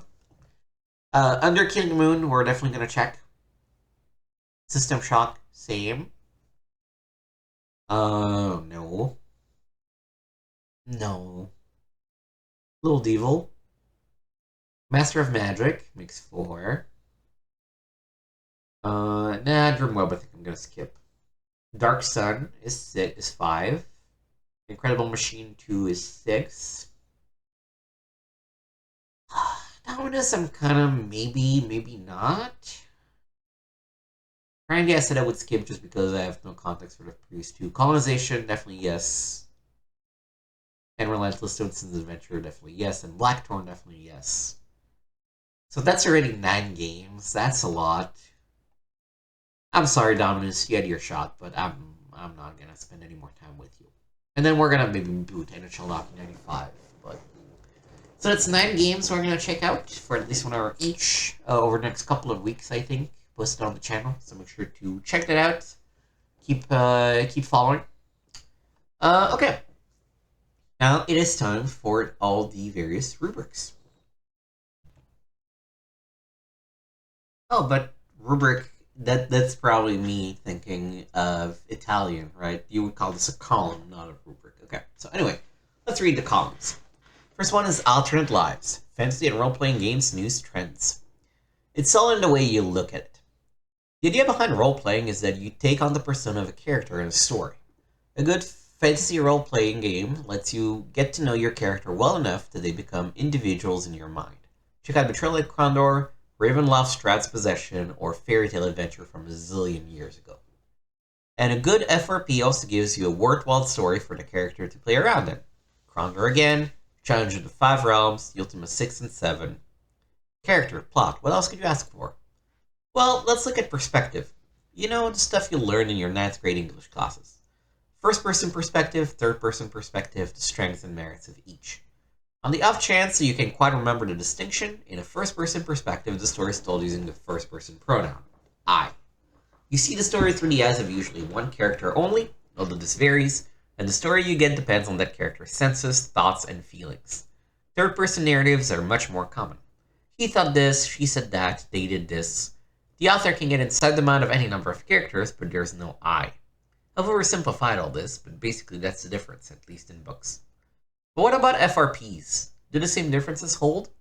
Again, this matters because the idea behind role-playing for you is to play a character in a story. So the storytelling techniques of one proven medium, books, should at least be useful to storytellers in other games. Are they? As it turns out, yes, but the effects are quite different. FRPs are divided into 2 major types, first person and third person. First person games are almost always labeled as such, just read the back of the box. But third person is usually called overhead perspective or something similar. In a first person FRP, you see the action through the eyes of your characters. In fact, you don't see the characters themselves until you call up the inventory displays. Overhead perspective grants you a view of the entire party as seen from somewhere above them. The sky, a rooftop, whatever. Here you're looking down, godlike, on the entire party all at once, and you play the game from that perspective rather than theirs. Some games combine the 2 perspectives, Realm of Arcania and Death Knights of Krynn, for instance, giving you a first-person perspective while inside towns and dungeons, and a third-person perspective while moving across a strategic map. The venerated grandfather of computer FRPs, Wizardry, established first-person as the standard. Ultima did the same for third person. In recent years, however, first person is clearly wanted as the perspective of choice. Colorful, appealing first person graphics of Bart's Tale, and later Dungeon Master, and its clone, Eye of the Beholder, ensure the success of that perspective, and more recent offerings such as Ultima Underworld and Legends of Valor increase its popularity even more.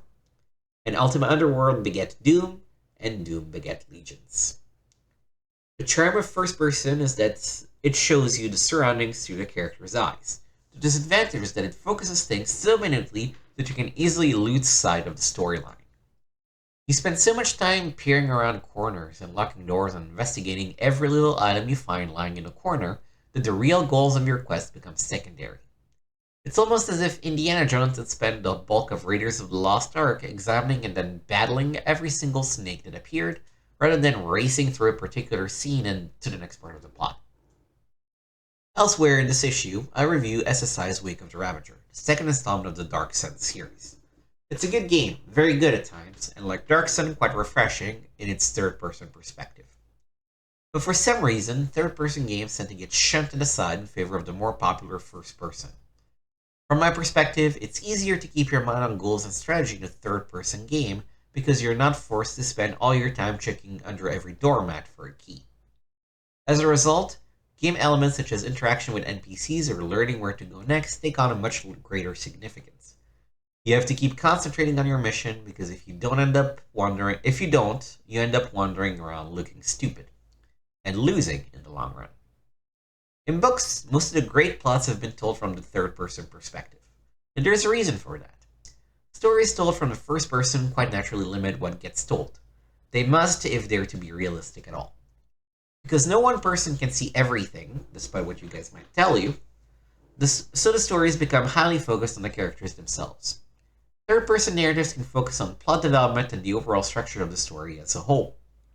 While characters are crucial, they're fascinating as much as for the way they fit their structure as for themselves.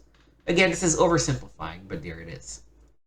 Computer FRPs have a huge disadvantage over books, because you're playing the character they don't really get fleshed out.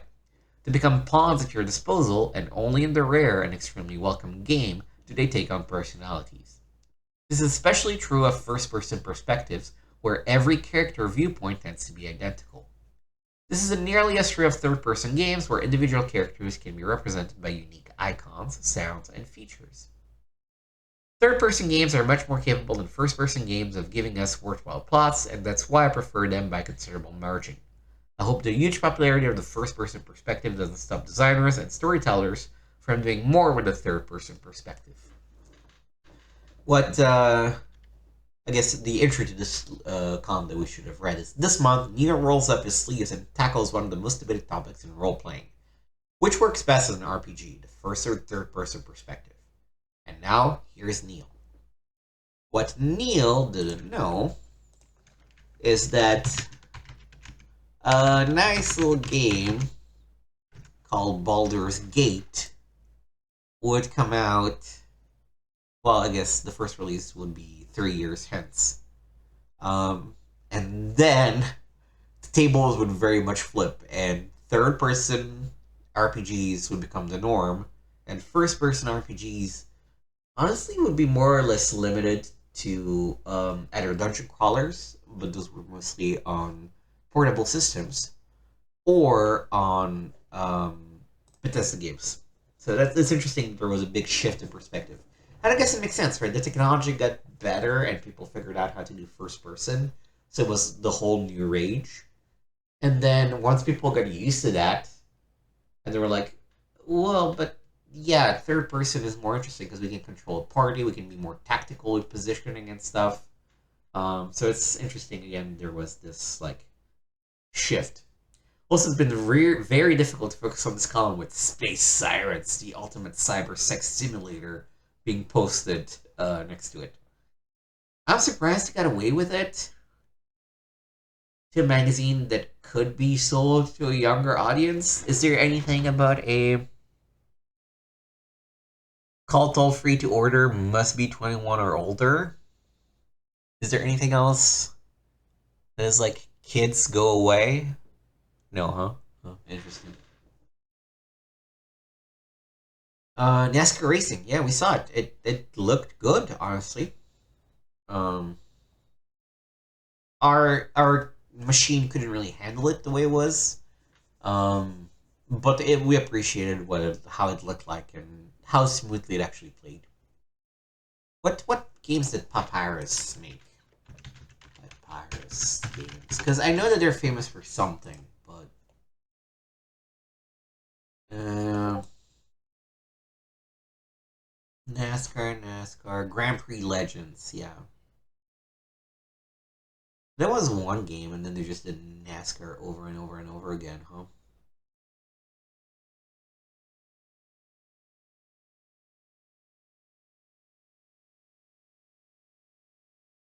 Yeah, Grand Prix Legends is a game that came out in '98. That was all about like original Formula One season with like the long and skinny cars kind of thing. Anyways, sim column: driving, flying, fighting, building, etc. Tea time. Electronic Arts PGA Tour Golf 486 isn't the only new Link simulations on the way. Lee takes a look at two other great golf titles that should give EA a real run for its money. After Electronic Arts PGA Tour Golf 486 knocked my Argyle socks off, I started wondering what the other contenders for the computer golf crown were up to. Obviously, Axis and Accolade, the powers behind Link's 386 Pro and Jack Nicklaus Signature Edition respectively, aren't standing still. Both companies will spend the winter working on their own next-generation golf sims, and the way these games are shaping up, I can't wait to see the finished products. Developers for each company are taking the strong points of their existing products and building on them. Where Nicklaus had a course editor that turned computer golfers across the country into instant course architects, the next one will feature an even stronger course editor. Access, on the other hand, said the graphics standard for computer games with Link's 386, the next Link's promises to look even better.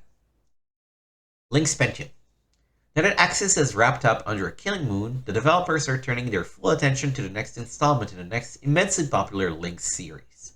The working title is Link's Pentium, but that won't be the final name. There's a 4x8 bulletin board at the Axis office, literally covered with suggestions from players, a wish list for the next generation of Link's golf. My number one wish? Tournament play. That has been bandied around, James Slade, a marketing executive with Axis. There is that capacity, but to what extent we'll implement it, I don't know. You can promise them the moon and then come up with New Jersey.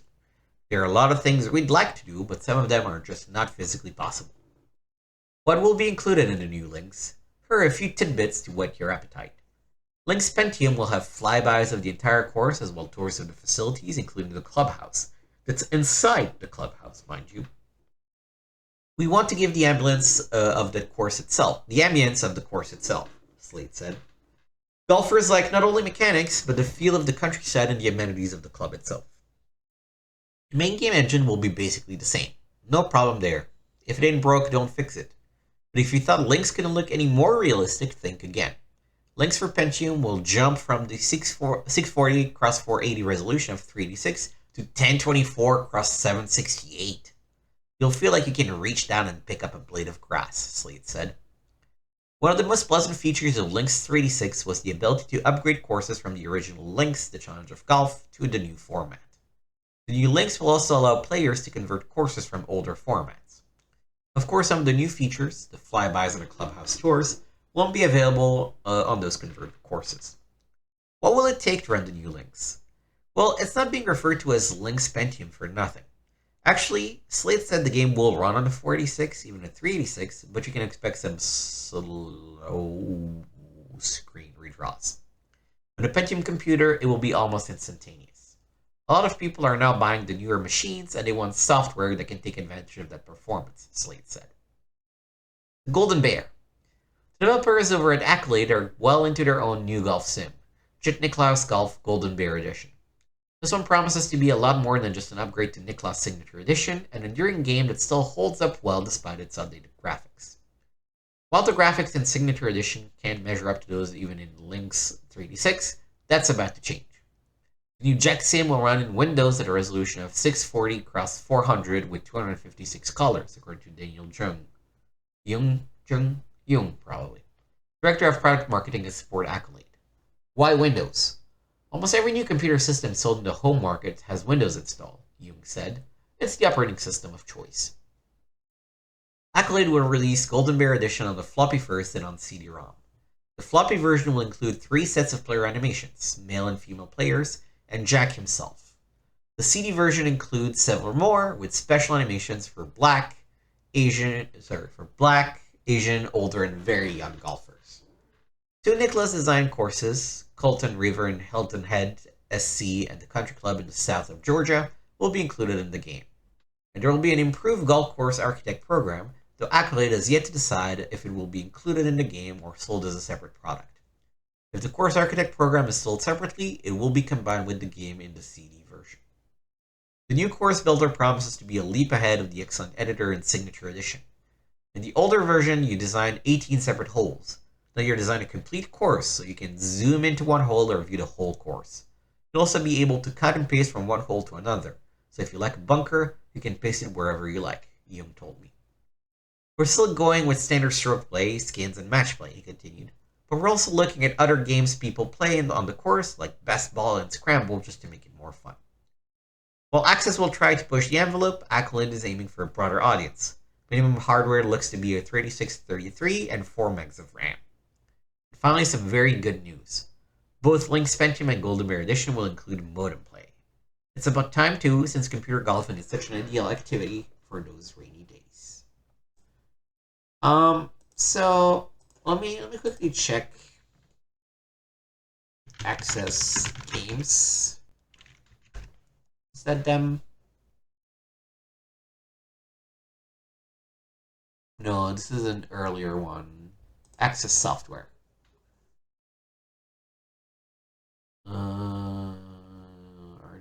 Is this them?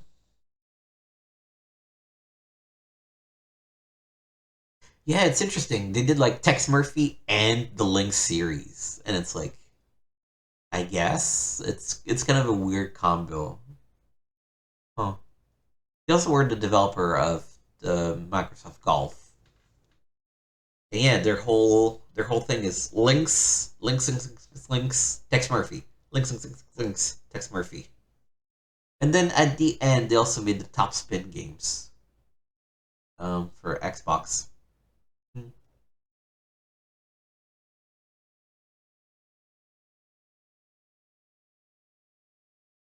All right. Whereas Accolade, Accolade Games,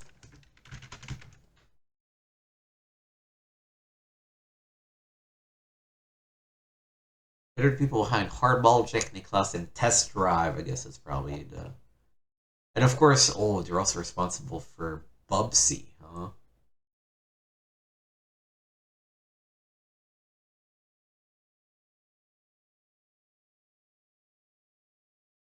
Got in trouble with Sega. It looks like Sega sued them for trying to undo a Genesis thing.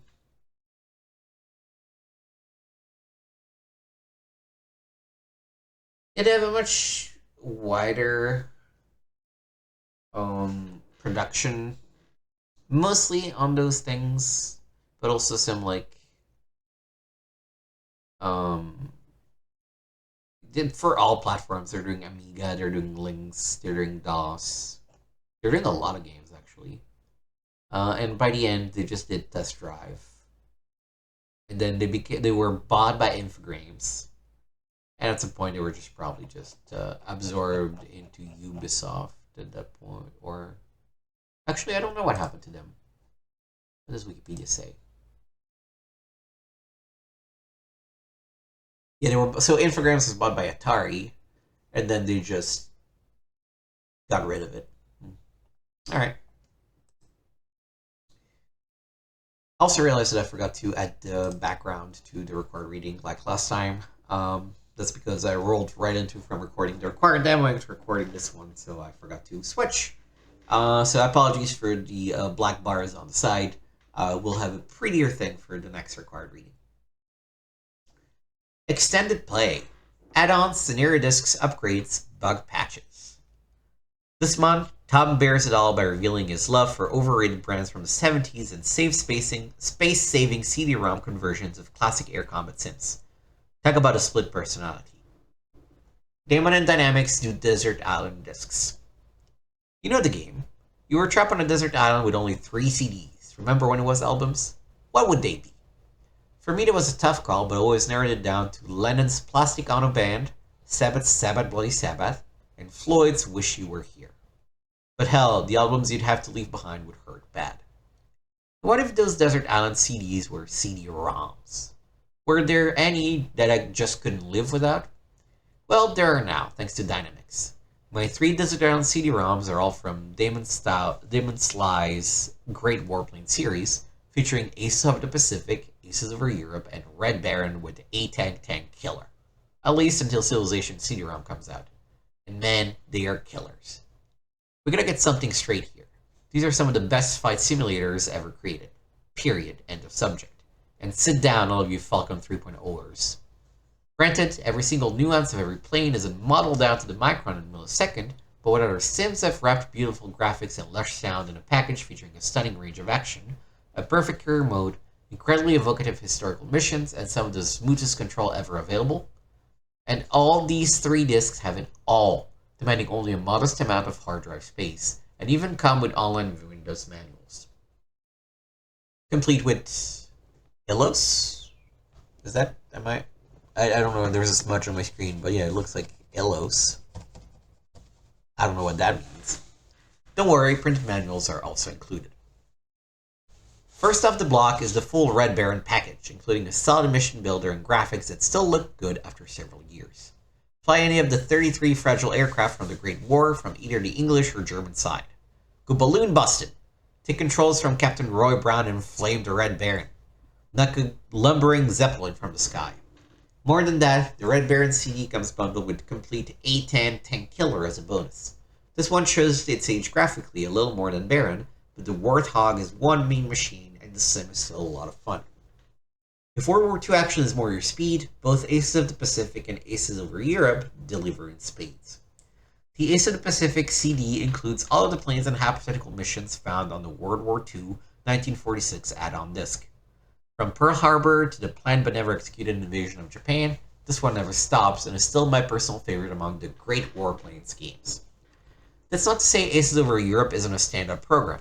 The graphics, especially in the game's 400x200 tall res mode, are even better than Aces over the Pacific. The flight models are more authentic, and you get the pleasure of flying missions from D-Day onwards. All these games play fluidly in the CD-ROM, and they even install a Windows shell for those who like their flight sims with crappy frame rates. Oh, by the way, Damon, don't think we didn't notice you never created mission builders for Aces over the Pacific or Aces over Europe. Bighorn! The stream of new course discs for Lynx 386 Pro has unfortunately slowed to a trickle as Axis works on the next Lynx incarnation. But Axis still has a few gems in mind for us, and latest his Lynx Championship course, Bighorn, is yet another outstanding addition to the family. Bighorn is easily the most dramatic course since Monarchy. Monarchia? Probably Monarchia. Carved from the desert rock overlooking stark mountains and gorgeous valleys, its 18 holes provide one startling vista after another. Cacti, desert scrub, and a preponderance of unusual vegetation flank each fairway, making for roughs that are well-nigh impossible to escape in most instances. The natural rock formations are used to maximum effect. They thwart any direct approach to a hole, and the sharp drops in altitude, some as much as 100 feet, will call for a keen eye and careful placement. On the whole, the front 9 seems a touch trickier than the back, with a painfully tight drive on number 2, a short boxed in 4th, and a long killer 6 that once claimed 3 of my balls before I even got out of the tee box. The back 9 still holds plenty of challenge, however, and though you'll find fewer rocks in your way, there are some delicate placements on holes such as the 10th, 16th with its goalpost cacti, and 17th. The mix of long and short holes with both tight and open fairways makes it hard to develop a rhythm or strategy at Bighorn. This, mixed with some lovely vistas and unique challenges, makes Bighorn, along with Pebble Beach and Mauna Kea, one of my top 3 Lynx courses. Macropros and Sierra go disc crazy. Macropros have been busy CD-ROM porters of late, with their best new title clearly being Fleet Defender Gold.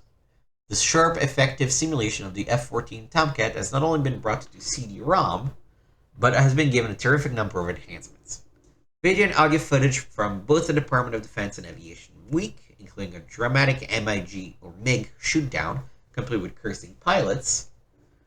Add a solid multimedia twist to Fleet Defender, while such elements as an interactive cockpit tour, a flight school, and various online references help the new pilot learn the ropes painlessly. 2 new theaters of war, Korea and the Indian Ocean, have also been added, providing 6 new campaigns. Plus, Microprose has added a complete mission builder, allowing you to create your own scenarios from scratch. There's a lot of value in the CD-ROM, and it's one of the few that's worth checking out even if you own the original. This is probably the most effectively employed online resource I've seen for any flight sim. Microprose CD-ROM ports of Dragonsphere and XCOM look pretty tame by comparison. Dragonsphere features full voice support, and for the most part it works pretty well. XCOM hasn't been enhanced at all, but at least it takes up less hard drive space. Keep an eye out for Sub War 2050 and 1942 Pacific Air War soon to be on CD-ROM soon. Sierra Online has always brought their titles to CD-ROM with effective enhancements from Leisure Suit Larry to the King's Quest series. Now they're cleaning out their closets to give gamers some truly value-packed CD-ROM bundles. The first to be released is King's Quest Collection. Shipped on 2 CDs, King's Quest Collection is simply a bonanza for fans of the best-selling series. The set has it all, with full talkie versions of every title in the series, from the primitive graphics of the first King's Quest right up to the narrative King's Quest VI. More than that, they've put up quizzes, demos, interviews, and next picks, checkers and backgammon games, in the remaining disk space. There are several video for Windows files featuring interviews with the development team, and even a trailer for King's Quest VII. This is a great example of the bonus games companies can give CD-ROM players when they put their minds to it. Bug patches. Quarantine, TIE Fighter, and Air Warrior. Contact game publishers for bug patch availability.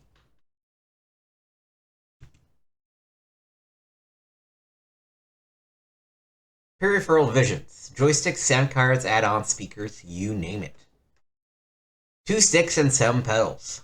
The days when your keyboard was sufficient to fly your favorite flight sim are gone. Today, a good joystick and rudder pedals are a must if you're going to get the most from your sims. I don't care if you've got the fastest Pentium with the fastest CD-ROM drive and video card ever made. If you're using a floppy old joystick, or worse yet, your cursor keys, to fly that hot new flight sim, you're just not gaming. On the plus side, there's no shortage of joysticks on the market. On the downside, a lot of the sticks out there are just crap. If you're not careful, it's all too easy to go home with something that's not much better than what you had in the first place. And then you're still not gaming. Fortunately, a couple of good new choices are now available. The Wingman and Wingman Extreme from Logitech. The Wingman is your basic 2-button joystick, while the Extreme has the hat and multiple configurable buttons that flight sims fans crave. If you're like me, the first thing you notice about both of these sticks is their solid quality feel. They're mounted on the thick, weighted bases that keep marvelously still on the desk during even the most grueling maneuvers, and the sticks themselves are molded to fit your hand perfectly. You know that satisfying thunk of an expensive car door closing? The Wingman sticks, with their excellent quality design and quality feel, remind me of that. The standard Wingman carries a suggested retail price of $39.95, which should translate to an actual price of about $30. So it costs less than suggested retail price? Confused. But okay. There are a lot of basic sticks in that range, and their quality varies widely. But I'd have to say that the Wingman is the best low-cost stick available, easily beating about 80% of its competition. What about the other 20%? It seems to me I'd say they're not so much better or worse than the Wingman, as they are different. The Wingman is a big-handled, molded affair, and I know some gamers who just don't care for that type of grip. And the Wingman has a pretty short throw in all directions, and can take a little getting used to. The short throw is especially noticeable in the case of the Wingman Extreme. Its obvious competitors are the Thrustmaster FCS and CH Products Flightstick Pro, and chances are you've at least tried these two models if you're looking at the Extreme. Both of these sticks allow a lot more throw than the Extreme, especially the Flightstick Pro. All three are good sticks though, and each has its own personality. So ultimately, which one you go with will probably come down to personal taste. Me, I'd take the Extreme. Oh yeah, and if cost is a factor, consider this. The Extreme, in all its solidity, will retail for only $69.95, and that means right around 55 to 60 clamps to you and me. I still don't get why these are cheaper than their suggested retail price. Also, this particular writer and the copy editor have missed a couple of spelling issue where its solidity should be ITS, not IT''S. But some pedals, Viker? Okay, so now you've gone out and bought a good joystick. You think you're all set, so you hop in that P-51 Mustang and take it to the skies. But those damn juries just keep shooting you down and you can't even seem to get their tails. Don't despair, friends, you just need some rudder pedals, that's all. If you've never really messed with rudders in a flight sim, and believe me or not, a lot of PC pilots never have, then you're cheating yourself out of a big part of climb. In fact, most of the maneuvering you have to do to take out those bogies requires that you skillfully employ the old rudders. Even if you're a keyboard rudder rider, pedals will greatly enhance your flying enjoyment. Because you're controlling the things with your feet as you man the stick and you scan the horizon, you'll actually feel more a part of the plane, and that kind of realism is always a good thing. The latest thing in PC pedals is CH Products Pro Pedals, and its main competitor is the Thrustmaster rudder control system. Now, there's no doubt that the RCS is impressive. It's a big, heavy metal affair, and impressively rugged. The Pro pedals are smaller and don't look as sturdy as the Thrustmaster kit, but they're actually very well made.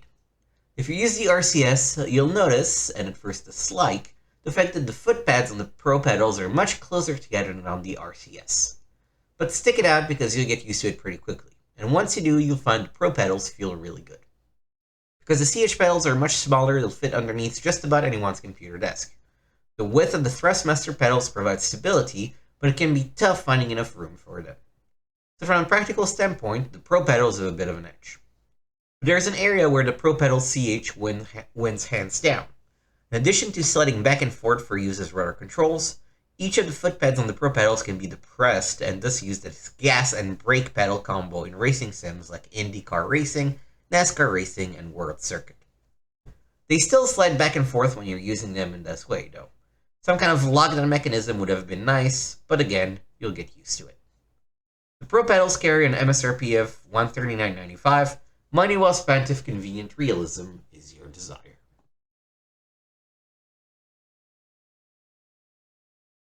Is this one, no, this is not one of the ones that we're advertising.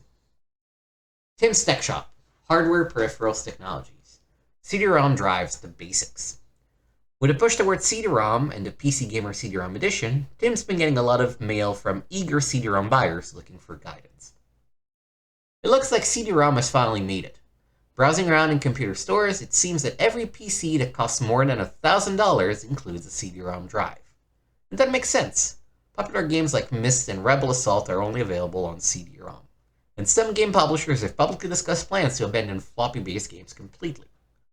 If your PC doesn't have a CD-ROM drive, chances are you'll be getting one soon. And if it does, you might be wondering whether a newer, faster drive would improve your system's performance. Or maybe you're thinking about getting a new PC, and the CD-ROM drive is one of the many components you have to consider when comparing different models and configurations. Whatever your motivation, it's important to know which features affect the CD-ROM's performance and which ones are just matters of convenience. When you just need to get data off a CD-ROM as fast as possible, all that matters is how quickly the data passes under the drive's laser playback head. Double-speed drives spin CD-ROMs twice as fast as the first generation of drives did, raising the peak transfer rate from 150 kilobytes to 300 kilobytes per second. That's an important improvement, and double-speed drives are standard equipment now on even the least expensive systems.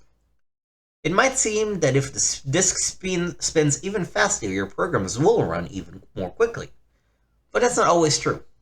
Triple and quad-speed drives are available, and the extra speed certainly helps, but not to the same degree as the original jump from single to double speed. In part, that's because CPU and video performance is limited, and that in turn limits how quickly the rest of the system can handle the data that comes off the disk.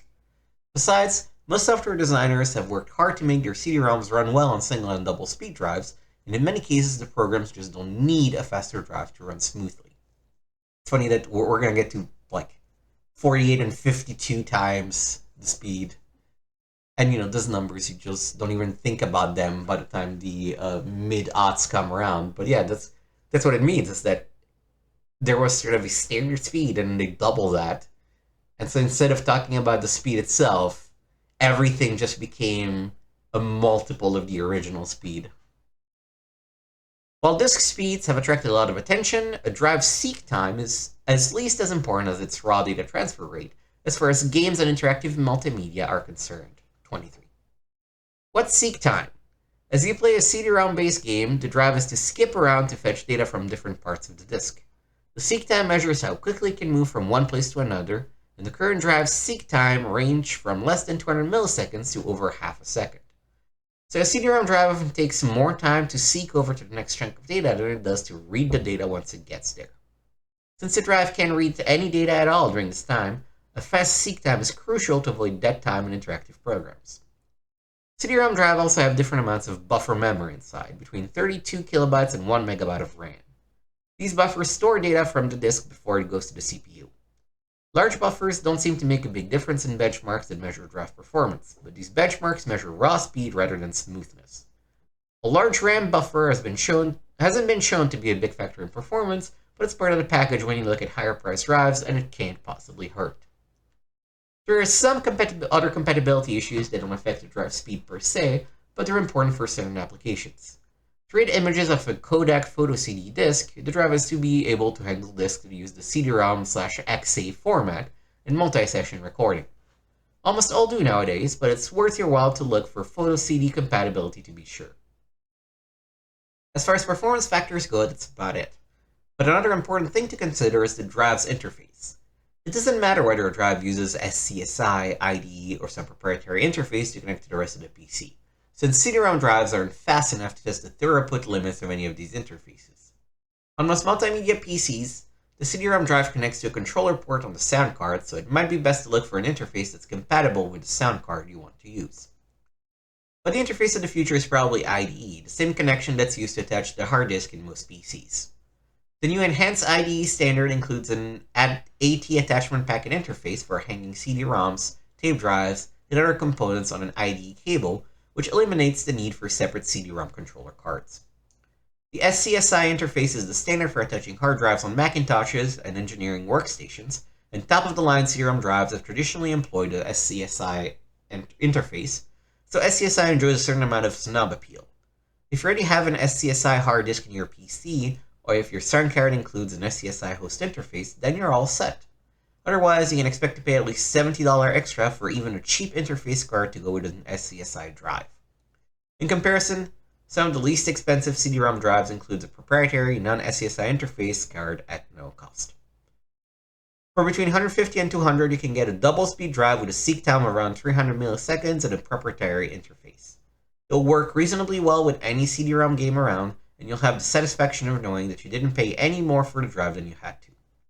Or you can spend 3 or 4 times that much for a top-notch quad-speed drive with a seek time under 200 milliseconds, and be secure in the knowledge that it's doing everything possible to enhance your gaming experience. Really, the choice is yours. Compare all the facts and features, do a little shopping, and I'll bet you can find the right CD-ROM drive for a lot less than you might think. Again, this is funny because, these days, not only we don't have CD-ROM drives, we don't have DVD-ROM drives anymore, because everything is just like USB, and data storage is just so cheap these days, and that's why CD-ROMs and DVD-ROMs stopped being a thing.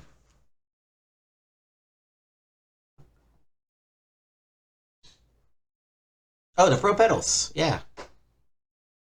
These ones. Well, those were shown, I guess, yeah. The Desktop General, War Games, Historic and Military Simulations, Tactical Combat. Alliance Interactive comes on strong in 1995. Always on the lookout for new wargaming opportunities, the General decided to find out what newcomers Alliance Interactive are working on for the coming year. It's always column-worthy news when a new software developer enters the PC gaming field with a strong, upfront commitment to war games and military simulations.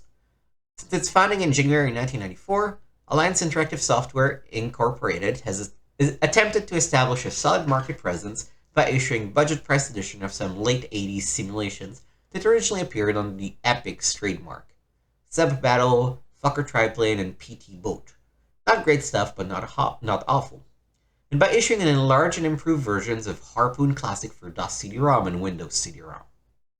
Perhaps even more interesting to readers of this column are the new company's plans for 1995, which include some of the most interesting titles I've heard about in a long time.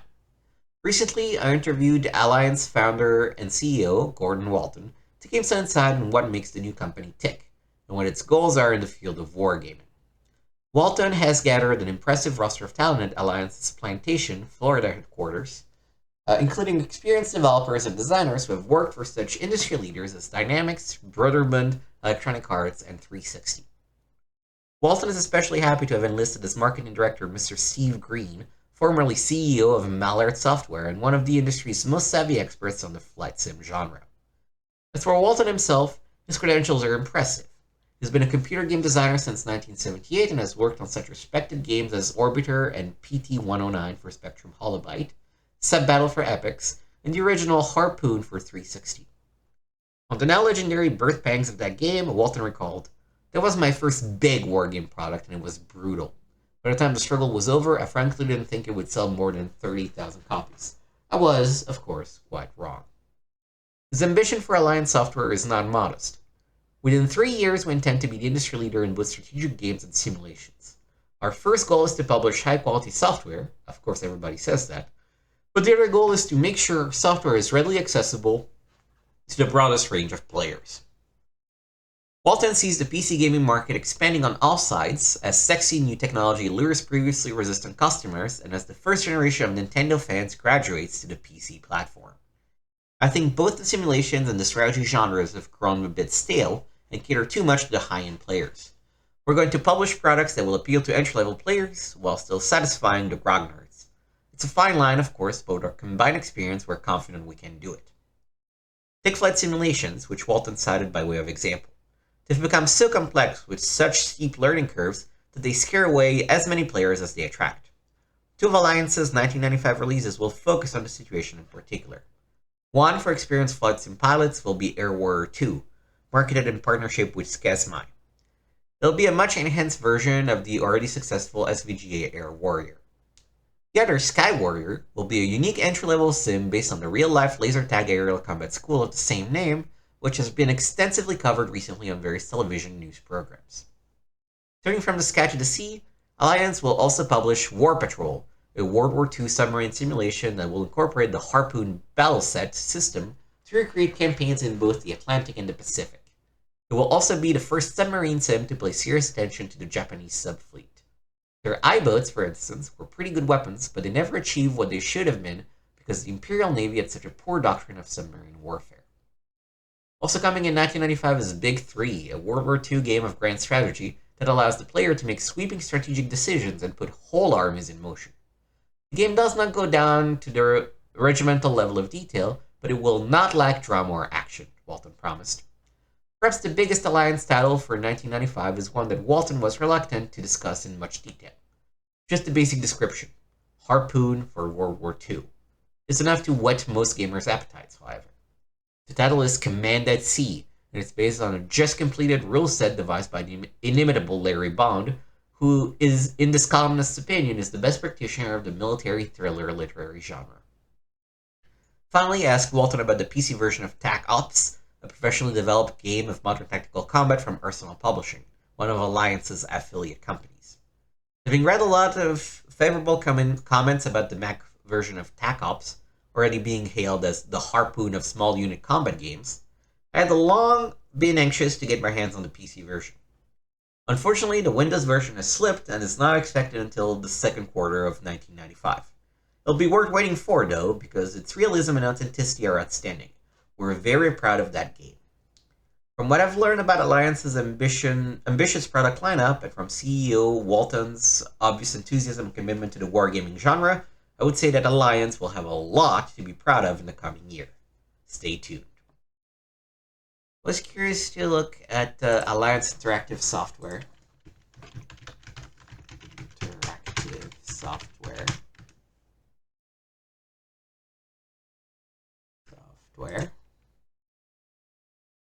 Wikipedia. Oh shit, that's Tick 2.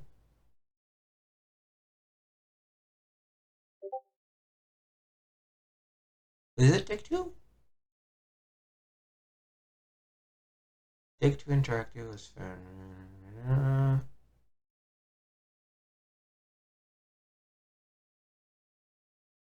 Now, what did you get me to Take-Two? It looks like this was just called Take-Two from the beginning.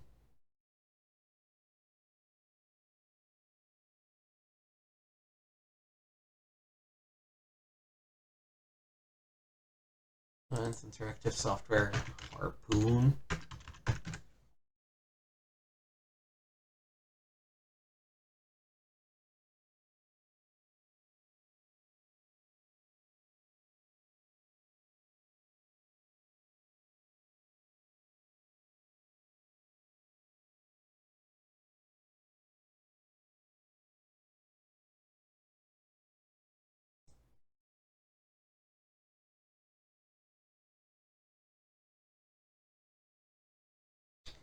Let me try maybe searching the name of the guy. What was the name?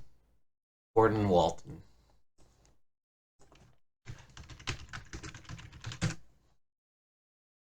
Gordon Walton, a video game developer, has worked with many North American online companies.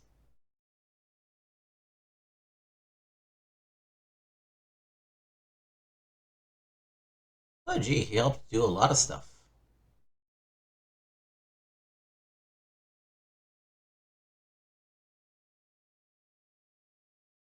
As my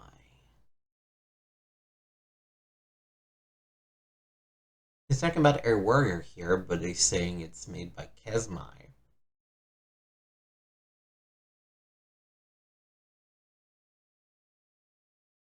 Yeah, I'm having a hard time tracking what became of these people.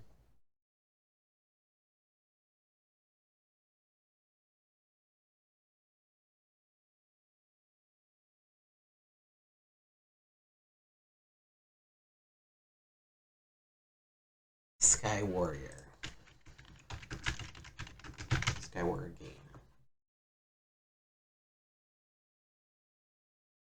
Doesn't seem to have a Wikipedia page.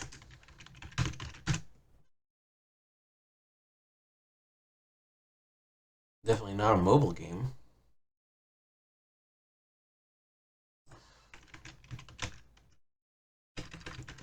It's Interactive Studios Inc.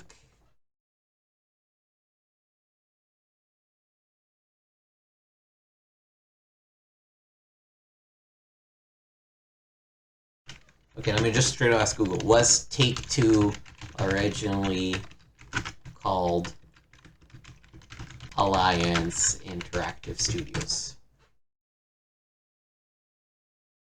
The AI is not available for the search, which is great.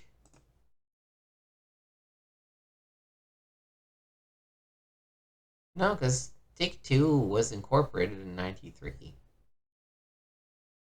didn't have a different name.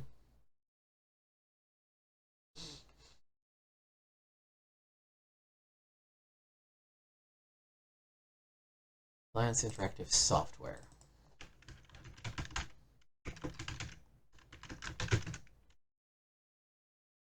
I don't know why it just keeps... The first thing that pops up is Take-Two. Maybe because Take-Two bought them at some point? Anyways, we spent enough time trying to track this thing down. Let's just move on. Oh, Wrath of the Gods. We did see this one in one of the previous required rating issues. That's funny. You can actually play this just online at this point. The learning game. The latest trends and developments in educational software. The big picture. There are times when it helps to step back and take in the big picture, to look for those patterns you just can't see from up close. And that's just what Heidi decided to do in this month's column. The thing about cliches is they usually hit the nail right on the head. They may be old as dirt or dull as dishwater, but they do speak volumes. Like, you can't see the forest for the trees. The meaning of that cliche was never as clear to me as it was this fall. While working on a piece for TV Guide, I spent a month looking at about 40 pieces of educational software. To me, that's just like a forest because I usually see only 5 or 6 packages each month. When you're evaluating just a few programs, the ones that distinguish themselves stick out like a sore thumb, even though they may not be outstanding in the broad field of educational software. The best of a small batch may not rival even the year's average packages.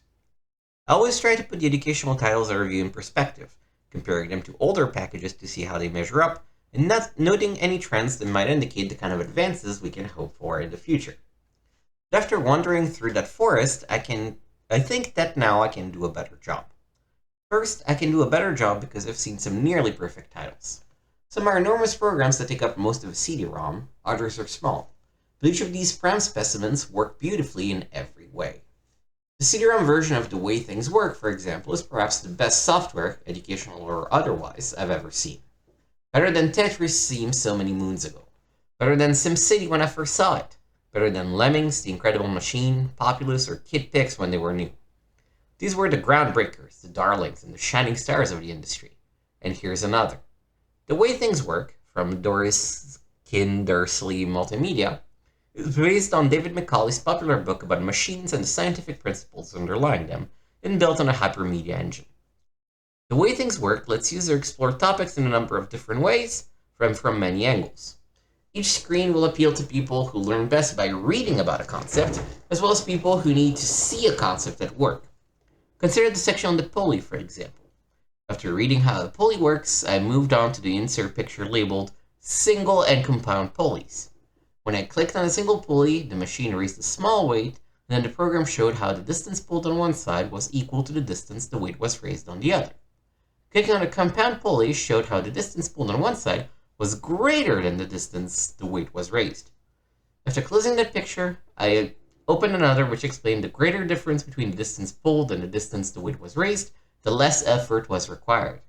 I was fascinated and had to explore the related machines, escalators, elevator, cranes that were mentioned. My husband finally had to kick me off the computer so he could get some work done. Seeing The Way Things Work reminded me of how I felt when I first saw those earlier breakthrough programs. I wasn't measuring SimCity against lots of criteria. How are the graphics? Is the content appropriate to the audience? Is the technique new? Instead, I was absorbed, consumed, impassioned. Time folded while I played, and 3 hours disappeared in what seemed like 10 minutes. True, most of those programs were games, but a great educational package should have the same effect. The bottom line is that what made SimCity and The Way Things Work so good was that they were irresistibly engaging, and what more can any kind of software hope to be than that? But unfortunately, not all the educational titles I went through this month were towering redwoods. I saw some pre-anemic bug-ridden titles too, and many starred well-known characters from kids' programs and toys. For example, Follow the Reader from Disney Software, one of the older programs I looked at, but one that you'll still find on shelves, teaches children how language describes action. Kids direct Mickey Mouse through his day by choosing words to complete sentences. Then Mickey X out the choices. For example, the program shows the sentence, Mickey walked to the kitchen. Kids can change the word walk to ran or skipped, and Mickey will alter his gait accordingly. They can also change the word kitchen to bathroom or living room, and Mickey will change his destination. This is the germ of a great reading program, but it's poorly executed. Besides choppy animations, the program offers a very limited amount of interactivity. The only thing a child can do is choose words with no other opportunity to manipulate or explore the game world. As a result, the program isn't much fun to work with. Kids could get more from sitting with their parents dictating and illustrating a story on paper. If Mickey Mouse can't draw a crowd to the computer, no one can. Well, maybe the Mighty Morphin Power Rangers can, but let's not split hairs. Popular as he is, however, Mickey Mouse doesn't write the code, and his staring role doesn't save the program. All too often, such well-known characters are just facades for poor program design. The thing I learned was that there are some general hallmarks of a good program. Some aren't necessarily related to the educational design of a package, but they do seem to correlate with its overall quality. To start with, while beauty is only skin deep, good graphics can often indicate conscientious programmers. Each of the best packages I saw had the sharpest pictures, the smoothest animation, and the most beautiful colors. For the simple coloring book style in Big Top Productions' Hello Kitty's Big Fun Piano and Karapi Day Hopper, to to the detailed and subtly colored illustrations of the way things work. These graphics in these programs set them apart from the glitzy but poorly rendered also-rans. Another superficial characteristic that seems to indicate overall quality is the logic of a program's environment.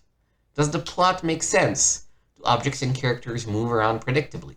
Or do the programmers poke their virtual heads in once in a while and move things around like cyber gods? Programs that make sense feel more complete, and their stories run more smoothly. For example, in IVI Publishing's What's a Belly Button, when a child clicks on a tube of toothpaste and the contents ooze out to the top. The programmers wanted to put the toothpaste back in the tube so the kids could click on it again, so they animated the toothpaste tube slurping the goo inside rather than simply redrawing the tube in its original state. Even though it wouldn't work in your bathroom at home, the process makes logical sense. Finally, a good educational title has a sense of depth to it. Most programs at least try to surround information with an interesting presentation or environment, perhaps an alien invasion or a friendly neighborhood. But when you get to the information, it hits you like a tuxedo t-shirt at a debutante ball. Now there's a cliche in the making. There's no question that you've bumped into the thing you're supposed to learn, and that's usually where the spell is broken. In optical data interactives, the Wanderers Go Exploring, for example, kids travel through a maze-like interface which always leads back to the same gimmick, a VCR that plays information the children are supposed to learn. Kids can manipulate the information, so most of the exploration and discovery is centered around the interface itself. When a program has a well-crafted plot or vivid characters with integrated lesson, it has a lot more depth, and therefore educational content can hide in the layers of the game, so kids won't notice the seam between the fun and the facts. In Brother Bun's Math Workshop, for example, the presentation and the friendly main character make the math drills fun. The rewards for correct answers are worthwhile, and the process of figuring out puzzles is as satisfying as the ultimate solution. Almost like magic, math becomes a game. And magic is what you should be looking for in any software, but especially in a package that claims to teach your children. Good educational titles can be as good looking, as enthralling, and carefully designed as the best PC games. So when you're in the forest of titles at your local software store, don't fix on the first famous name or flash box you see. Step back and compare, take the whole forest in, and look for the magic. I guess educational software was a big enough. So, I like all these columns. It still feels like there should be maybe a section of the magazine that is more like hardware, and all the hardware columns should go in there, as well as some hardware reviews. But yeah, it's an interesting diversion from what we've seen in the magazine so far. Good game players make great game designers. 3D game creation system. Minutes after installation, you can be building 3D worlds simply by clicking and dragging walls, objects, and characters. $69.95.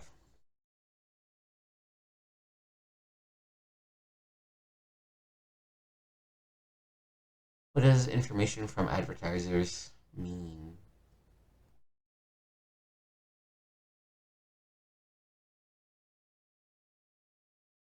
I guess if you want information from a specific advertiser, you just circle the number. Eye for an eye, retribution. Ecstatica, the ultimate nightmare. Lupine Online, shareware news and the online scene. Oh great, another real-life courtroom drama. Could it be that the world of shareware isn't as easygoing as it seems? There are big profits at stake, after all, so a bit of legal battling was probably inevitable. Here's Scott with the facts. If you hate Nintendo as much as I do, not just the company and its little lame gaming system, but the whole black-eyed, joypad-twitching, pre-teen zombie subculture it spawned. Jesus Christ, man. Okay.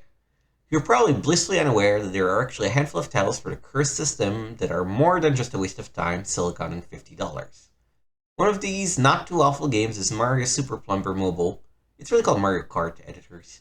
An amusing little car race game that uses an interesting 3D perspective which rotates the landscape around your little plumber machine as you zoom through the race courses.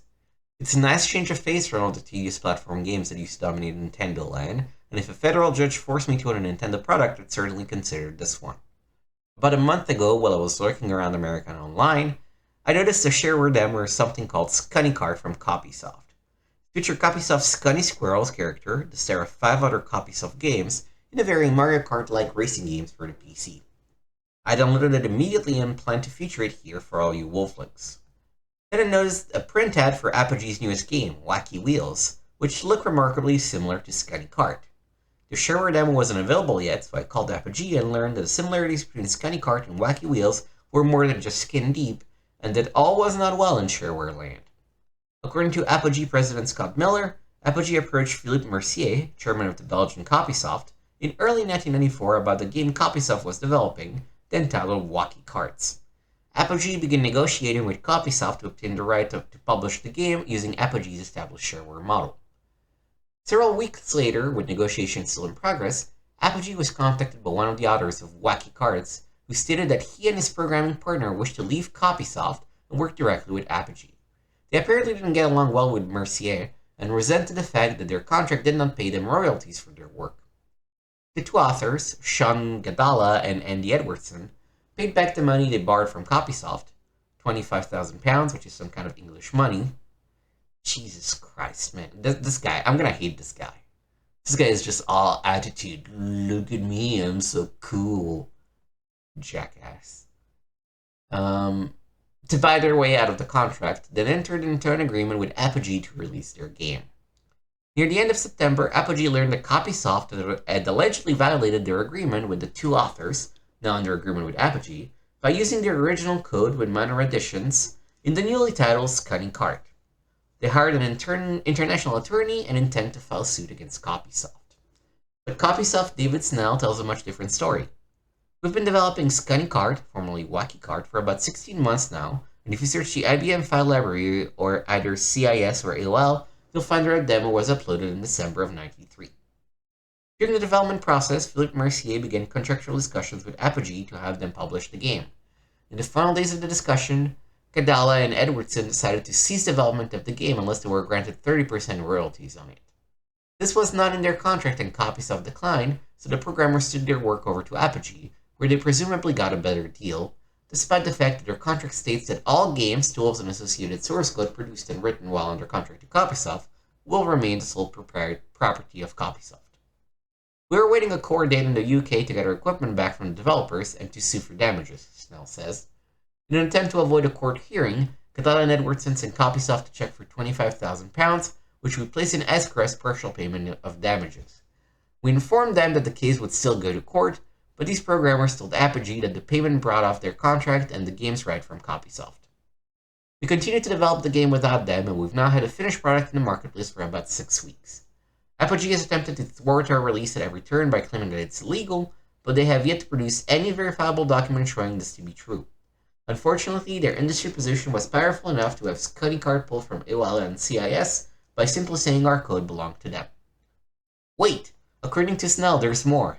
To avoid years of litigation, we've offered Apogee a non-exclusive license to market Wacky Wheels for a predetermined percentage of the sales generated, who would retain ownership of the intellectual copyright, and they countered with an offer to us of 10% of the gross sales of Wacky Wheels if we did not release Scunny Kart to the public. Obviously, we declined. At this point, neither Apogee nor Copysoft have come to terms with the situation, although Snell says he's received a letter from Miller, did too, stating that Apogee no longer has a problem with Scunny Kart being distributed. But while the story plays itself out in the international courts, you can make your own decisions by checking out both games on this month's CD-ROM. And you thought the world of Sure was all lollipops and sunshine. No way, OJ. This is very funny and interesting. If you go and check out our record demoing episode, you see that, we played both of them, and the Scunny games are terrible. And honestly, the only decent one of the bunch was the cart one. And now, in a way, it makes sense. However, it turned out, right?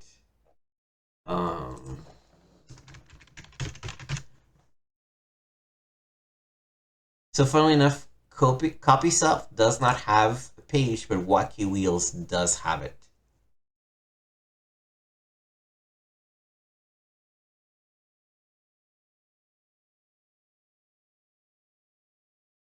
It turns out no legal action was ever taken.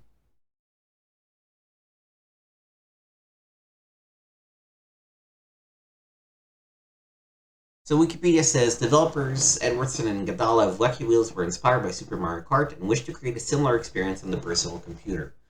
During development, he sent out a playable demo that included source code to Copysoft to canvass interest in funding the project.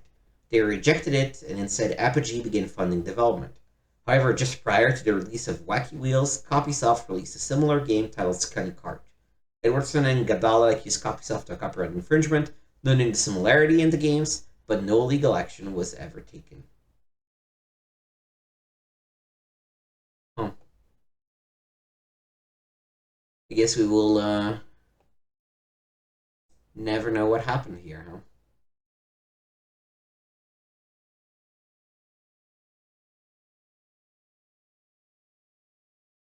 Game development from Belgium.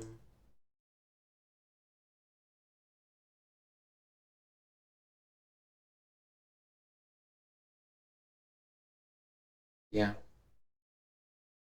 Alright, anyway, that's fun. It's funny to hear that the only reason why Scuddy Card felt better than the rest of the bunch um, is really the fact that they use code from somebody else, which was a lot better at programming than the original guy, huh? Funny. Alright. This is a Bible, so is this. Next Generation, the looming video game wars of 1995. This is like an Edge style magazine, a little bit more edgy and a little bit more serious in its take on video games. But worth checking it out at some point. I'd be curious. It looks like we are done with the columns. We just have the Strategy Central solutions. I don't know that we're gonna read these out loud. We're gonna skim through them. Actually, no. Let's read these System Shock tips since we will play through System Shock. You have a single goal in System Shock: destroy the evil computer Shodan before he destroys you. In the course of your quest, you will come across a heap of weapons, some better than others, and face numerous obstacles. Two things primarily bar your way: security systems and bad guys. Tilly and McDonald emerge weary and red-eyed from the office. He calls it the Citadel now, just in time to give us some great System Shock tips. First things first, explore the entire med lab, especially the trapdoors and closets. You'll find log entries, including one from yourself listing all the information that you knew about the Citadel, including doorway access codes. Gather up all this stuff and keep it. There's also a metal bar lying on the floor. Since this will be your only weapon until you find the dart gun and the mag pistol, pick it up and keep it in hand at all times. In the beginning, if it moves, kill it first. In the beginning, you'll face the mutants in quantity. These were once poor saps who just thought they could get a good paying job on a space station and wound up the subject of a bizarre experiment gone awry. They tend to gurgle a bit, which makes it easier to locate them orally, but visually they can be hard to find. They tend to stay in the shadows and don't leap out until the last moment. At first, all you have is the metal bar, but that's okay. A few whacks and their head will cave in for good. Curiosity pays. Pick up and read all email and log entries. They contain crucial information including security codes. And you'll want to search everyone you kill, even the mutants. Ammo, health patches, and a lot of other useful objects can be found in abundance on the corpses. Darts, anyone? When you find the dart gun just outside the surgery suite, start using that on the mutants and even the cyborgs. There are darts to be found all over, and they come in two varieties. Needle darts just drug the buggers, while the others have tips that explode on impact. 2 explosive darts take out a mutant, and 3 will work on cyborgs. Here's the plan.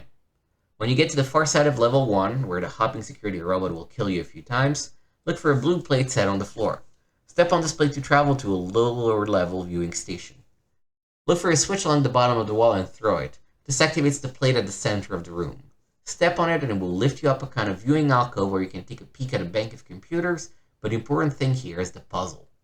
Solve it by clicking the X's and dashes to complete the circuit, and it will unlock a force door in the area.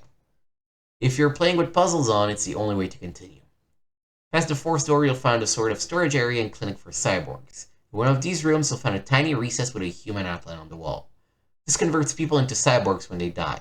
Throw the switch and it turns off the cyborg conversion and reconfigures the station for healing purposes. Now if you die, you'll be brought back to life here instead of turned into a cyborg. Build cyborgs in storage before they activate, then build up hunt levels and take out the big guy on the platform. It ain't easy. Make your way to the banks of computer and toss a grenade into the room. Once these computers are destroyed, Shodan will be very pissed and cyborgs will start coming out the walls. Try using grenades on them, but in all likelihood they'll kill you and you'll come back to life in the cyborg conversion chamber. Simply make your way to the exit just past this chamber. There's a part of a walkthrough of Beneath a Still Sky was the original one. I guess this is the second set of puzzles. And then there's something for Quarantine, which is a game they reviewed last month.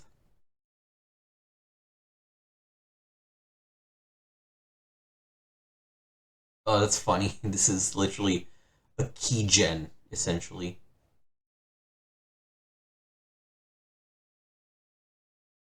Letters. You guys sure do like to let us know what's on your mind, and we love it. Every day brings in a new batch of letters with praise, complaints, suggestions, and even personal anecdotes of PC gaming experience, and this month we've tried to pick letters that touch on as wide a range of topics as possible. Remember, even though we can't answer each letter, we do open up, or download in the case of email, and read all of them. So keep on writing, and don't forget, your letter could win you a free game. Upgrade time or PC envy? PC gamer. This letter is being written for 2 reasons, and is from a very satisfied and sincerely impressed fan of your magazine. Firstly, and obviously, I very much appreciate and enjoy your publication. The reviews are thorough and top-notch, and the articles are informative and on up-to-date topics. And speaking of up-to-date, the titles that you review have an amazing tendency, unlike other mags, to be new. Gee, who'da thunk it? I also very much like the fact that you've done my company, the Software Toolworks Mindscape, quite a good turn by putting Degeneration on your top 40. This was a huge surprise, as we in development were absolutely convinced that we were the only ones who knew about the product. You know how us programmers feel about this marketing and sales guy. You have my almost thanks as a consumer and a producer of entertainment software. Secondly, I want to comment on the whole upgrade issue and how a lot of people get frustrated or even angry at the fact that they keep being told to go out and buy the latest hardware, as if their current machine has gone the way of the Betamax. I still have mine, by the way. What most people don't realize is that at the current rate the typical high-end machine technology has been increasing, if a user buys the top-end machine, he or she will most likely not have to upgrade any portion of it for 2 years. It takes a long time for a market such as ours to require its users to have the latest technology, assuming we want our products to sell in large numbers. And of course, we do. So there would be no point in requiring a Pentium 90 at this point, although if you're buying a new machine now, that's probably what you should go for. As a software developer, I have to have the latest machines, for some reasonable equivalent, if I want to be able to keep up. Yet after 5 years of working at the Software Toolworks, I'm still on my 3rd machine, which I got about 2 years ago, the 486-66. Sure, when your usage patterns change, like going from mostly DOS apps to Windows, or running more graphics or sound-intensive applications, which are usually games, you might want a larger monitor or a better sound card. But is that necessary? That's the main question you have to ask yourself, and people too often assume the answer is, I want to run the newest and coolest, so I have to have the newest and coolest to do it. That is not the case. We're starting to get Pentium 90s in the office now, but that's only for the product managers and other people who are in charge. I still need a high-end machine though, and I'm quite happy with the speed of my current machine. Sure, I want a Pentium, but I know, having followed the industry, that certainly isn't necessary. So in a nutshell, what an upgrader is buying his new machine for is not so much the present, but the future. But, I hear the users cry, in the future the current machines are going to be much less expensive. I retort that in the same future there will be machines that are much more powerful than top-of-the-line machines today, and they'll be approximately the same price as the current top-of-the-line. Just keep in mind that if a user buys the best machine available, he or she should be satisfied for at least 2 years with the purchase. If not, you're probably suffering from a severe case of envy, and you might not be seeing how useful your current machine still is. John Merlino via AOL. There you have it, folks, right from the horse's mouth. And John, you bring up some very important points. You're right when you say that just about all the games out there will run a 486-66, and that if you buy the best machine around when you do get a new one, you'll avoid needing to upgrade for a lot longer than if you don't go for the best. But as you said, that 48666 was top of the line 2 years ago. It won't be much longer before it becomes the minimum game platform for playing the latest releases. I think I'm gonna be sick. Dear PC Gamer, much ado has been made over the first-person style views of Wolfenstein 3D and Doom, and not without reason. However, I've discovered one big drawback which I have not yet heard voiced. Unless I travel slowly, which is near impossible when you are anxious to see what's around the next corner, I end up with an unpleasant case of motion sickness. It took me a while for me to relate to my sudden rush of nauseous spells to the computer games, but 10-15 minutes of these games sends my stomach lurching. Yet one of my sons, who is prone to motion sickness, does not experience these effects. PC Gamer readers who encounter sudden bouts of nausea that seem to coincide with their computer playing may will want to check out the new game's scrolling procedure to see if the rapidly shifting viewpoints is inducing motion sickness. Sincerely, Joyce T. Piper, Norfolk, Virginia. You're not the only reader who's reported such bouts of nausea, Joyce. In fact, our own Steve Poole, who always insists he'll get sick if he doesn't ride the front seat when we go to lunch, got a bit queasy the very first time he loaded Wolfenstein 3D.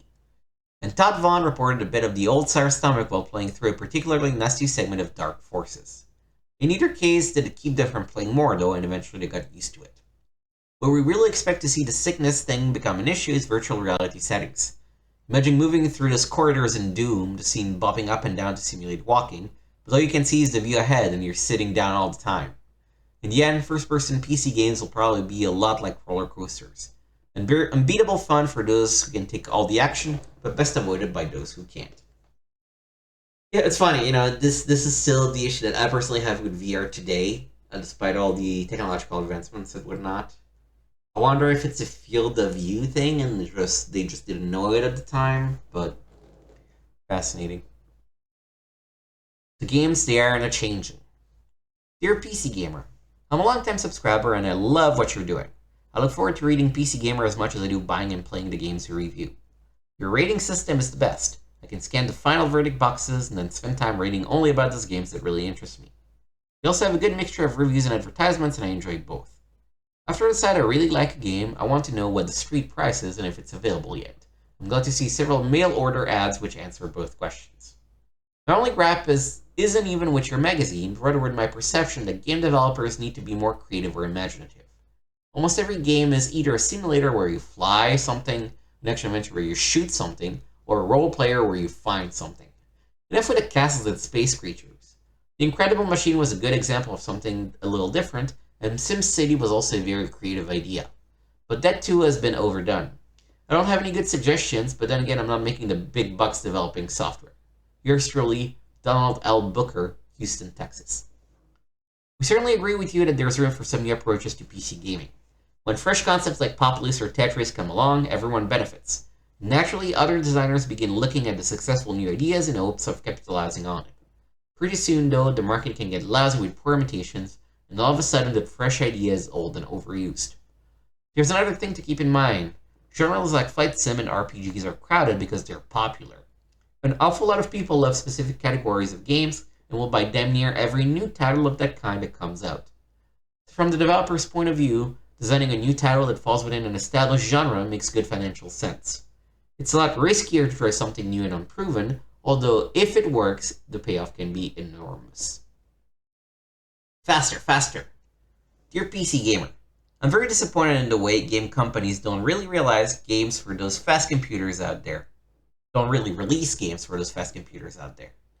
I have a 4060X2 66 MHz with a 340 and a 770 MB hard drive, but compressed with Stacker 4.0, a 14.4 modem, and 12 MB of RAM. I think more people should wake up and smell the coffee and upgrade their systems so that game companies will make use of those faster computers. Example, America Online only uses 9600 baud access, but I have a 14.4K modem. I like the idea of putting demos on a CD-ROM disc, but you shouldn't still have to make a version with a 3.5-inch disc. People who don't have a CD-ROM should get with a program, because pretty soon it's going to be the standard. Sincerely, Nick Surani via AOL. We think if you look around, you'll see that more companies are taking advantage of systems like yours. In fact, we're starting to see games that need at least a Pentium to run the way they were meant to run. Take a look at Navy Fighters or Wing Commander 3, for example. Most PCs sold today are already 486-66 or faster, and most ship with CD-ROM drives. And with millions of new PCs sold each year, it won't be long before that becomes the new base system game designers will be aiming for. You may get your wish sooner than you think. As for the 3.5-inch demos, we feel that it's important to give our readers the choice to go with whichever version of the mag they want. Not everyone has a CD-ROM yet, although we hope they'll get it soon, and we don't want to shut anyone out. Letter of the month. You can't get even. Dear PCG, I have a complaint for computer game companies, and I thought other PC gamer readers might agree with me. Why have so many publishers started printing lousy documentation to ship with the game, only to offer a strategy guide that contains most of what the documentation should have covered? I'm getting tired of shelling out $50-$60 for a new game, and finding out it's nearly impossible to play using the instruction manual I'm given. Most strategy guides that I've seen have been $15 to $30, bringing the total price for a playable game to $65 to $90. This is nuts. Some publishers even reached the point where they released the strategy guide before the game. I think you can see why I'm annoyed. Please, just read good instructions the first time around. If I still need the strategy guide after that, fine, but at least give me a fighting chance to play the game with the documentation it came with. Thanks, Matt Howell via email. There's no doubt about it, some publishers are really cleaning up on strategy guides. And there are a number of times when, just as you say, better documentation, or better game design, might make the extra help unnecessary. Of course, there are plenty of strategy guides that do provide good, much-needed hints and solutions to games that are complete but very tough.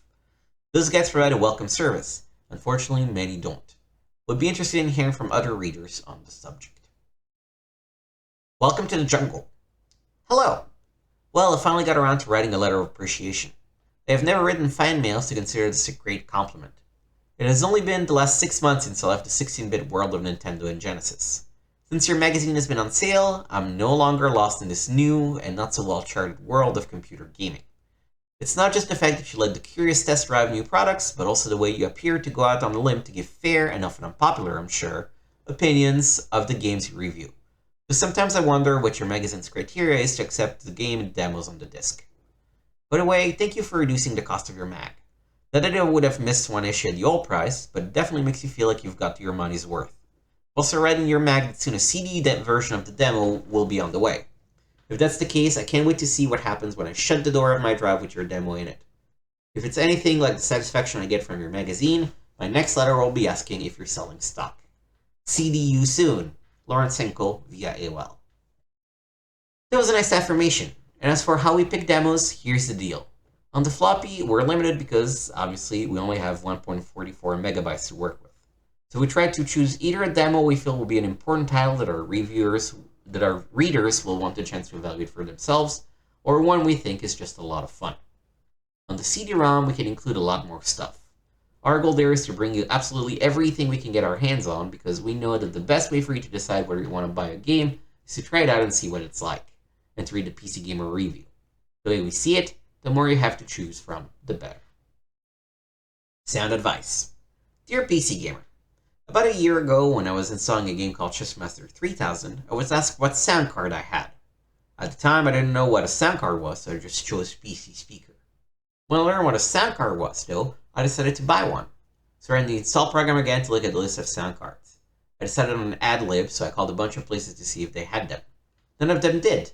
They only had the sound blasters. Then I read in your magazine that ad-libs weren't very good or something. I'd like to know, what are the differences in price and sound quality between ad-lib and sound blaster? Sincerely, Paul Gazzoli. P.S. Could you get a demo of Deep Space Nine The Hunt sometime soon? The ad-lib was one of the very first sound cards, and it could only recreate game music. It didn't have the ability to reproduce digital sound, like voices and sound effects, but it caught on quickly, and its simple method of synthesizing game music became a standard among game designers. Still, it was a very basic card. The Sound Blaster brought digitized sound and music together and went on to supplant the ad-lib as the gamer's card of choice.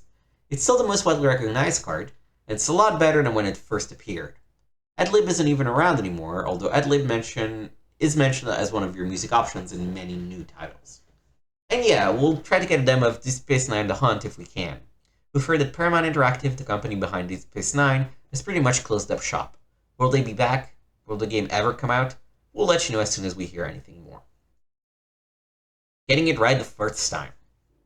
Dear PC Gamer, My letter concerns the sad state of affairs that seems to be occurring at Sierra/Dynamics. When Front Page Sports Baseball was released, people descended on software stores to get it, only to find that the Sierra switch was once again upon us. Like Outpost, baseball seems to be sadly unfinished, and there have been many cries of foul from the stands. To make matters worse, a message was recently posted on one of the Sierra AOL boards from a user who read on the internet that Dynamics didn't plan a patch in the near future. This is insulting to all the people who waited through the delays for a game that, given Dynamics' track record for producing top quality sims with a minimum of bugs, not to mention Sierra's reputation for top quality, is tantamount to a slap in the face. We consumers need to put the pressure on so that half-finished software is not released. Good luck with that. And if it is, patch it. SSI did it for Tony La Russa too. They even sent patch discs to me in the mail. I feel like Dynamics and Sierra are starting to fall from grace. If they are reading this, take heed. And please remember, we will support you as long as you support us. Very sincerely, Ted Fattle, Margate, Florida. It's tough to argue with you, Ted. Truly buggy programs are a pain at best, and we get plenty of letters from readers who feel cheated when their new games won't work as they should. We would say, though, that a lot of reports we get from bugs actually turn out to be cases where the users didn't configure their computer the way that's game specified, or didn't understand auto queues and DMAs, or memory, or whatever. Obviously, such problems aren't bugs at all, but uninformed users still can call them bugs, and often fill the online forums with indignant complaints. Not that that's the case with FPS Baseball. In fact, that game missed earning our Editor's Choice Award because of bugs. You're right to say that publishers have the responsibility to get patches out to users whenever a few bugs do slip through, and from what we've heard, Dynamics fully intends to issue patches for FPS Baseball. CD-ROM Q&A. Dear PC Gamer staff, a question. How many game demos are going to be on the CD-ROM version of the mag? Will the floppies and CDs have the same demos or different ones? Also, I think that you should also try to squeeze in some of the new hardware and software breakthroughs in each issue. You might have a section of your mag devoted to modems, online services, BBSs, internet, and games played via modem. One additional request might be to set up a PC Gamer BBS with an 800 number for fans alike to send in requests and gratitude. Will the Quarantine demo come on the disc as well as the CD? Soon-to-be subscriber, Ryan Grant, Marshall, Texas. We'll always try to pack as much as we can on each CD-ROM, and since the floppy is so much smaller than the CD-ROM, it'll only contain one game demo, where the CD will contain many more. And they'll be bigger too. As for the BBS stuff, we'll look into it. It'd be a pretty neat thing to do, that's for sure. And finally, Quarantine was only on the CD.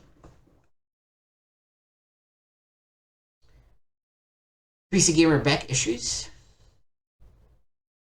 Part of the reason why I picked this issue to start is, the date, January 1995, which is, 30 years ago. Not to the month, but to the year. But also partly because the older issues are not as well preserved. Like, you can find quite all of them. Whereas from this issue onwards, the collection that you can find on Retromags or the Internet Archive or the Video Game History Foundation database is actually pretty solid. So, this is a contest for the Renegade Battle for Jacob Star. A trip for two to U.S. Space Camp.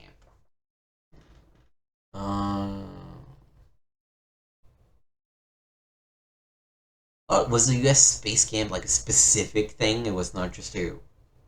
I thought it was just, Space Camp. Like, something that every state had or something. I did not know that this was an actual space camp. That's cool. Next time in PC Gamer. Issue 2.2 goes on sale January 10th. Don't miss it. We'd hope to do a special tribute to romance for our February issue, but at the last minute we decided that stuff would be even more touching. Multimedia games, when they work and when they don't.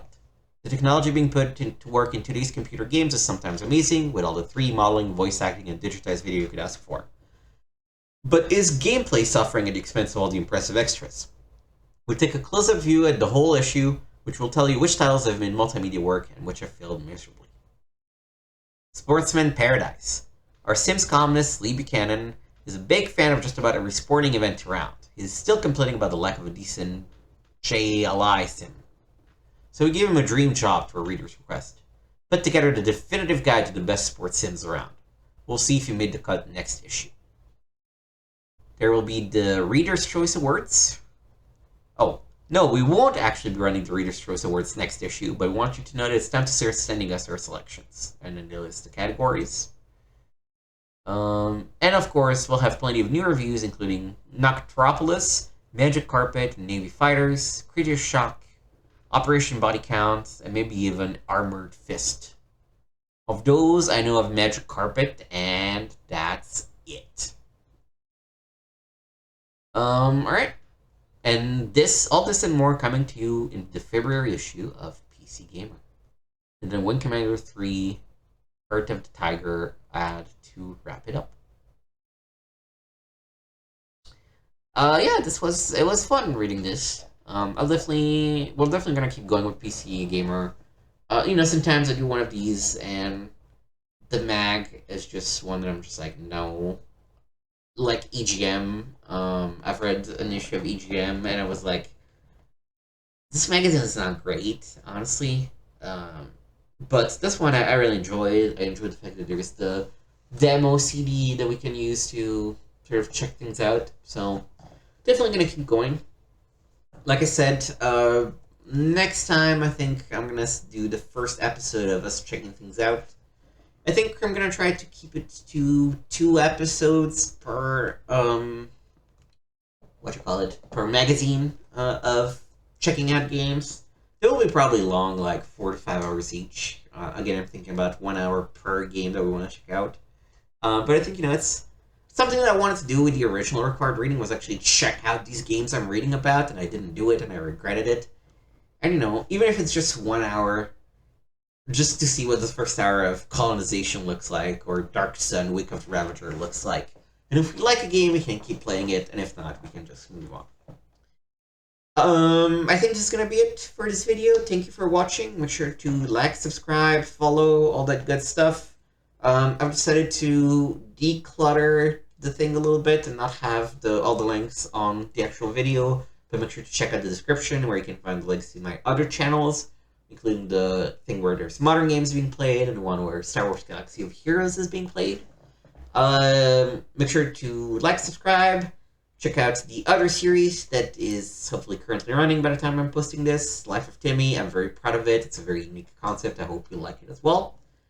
And that's gonna do it. This is Nick signing off, telling us to let's keep retro playing together.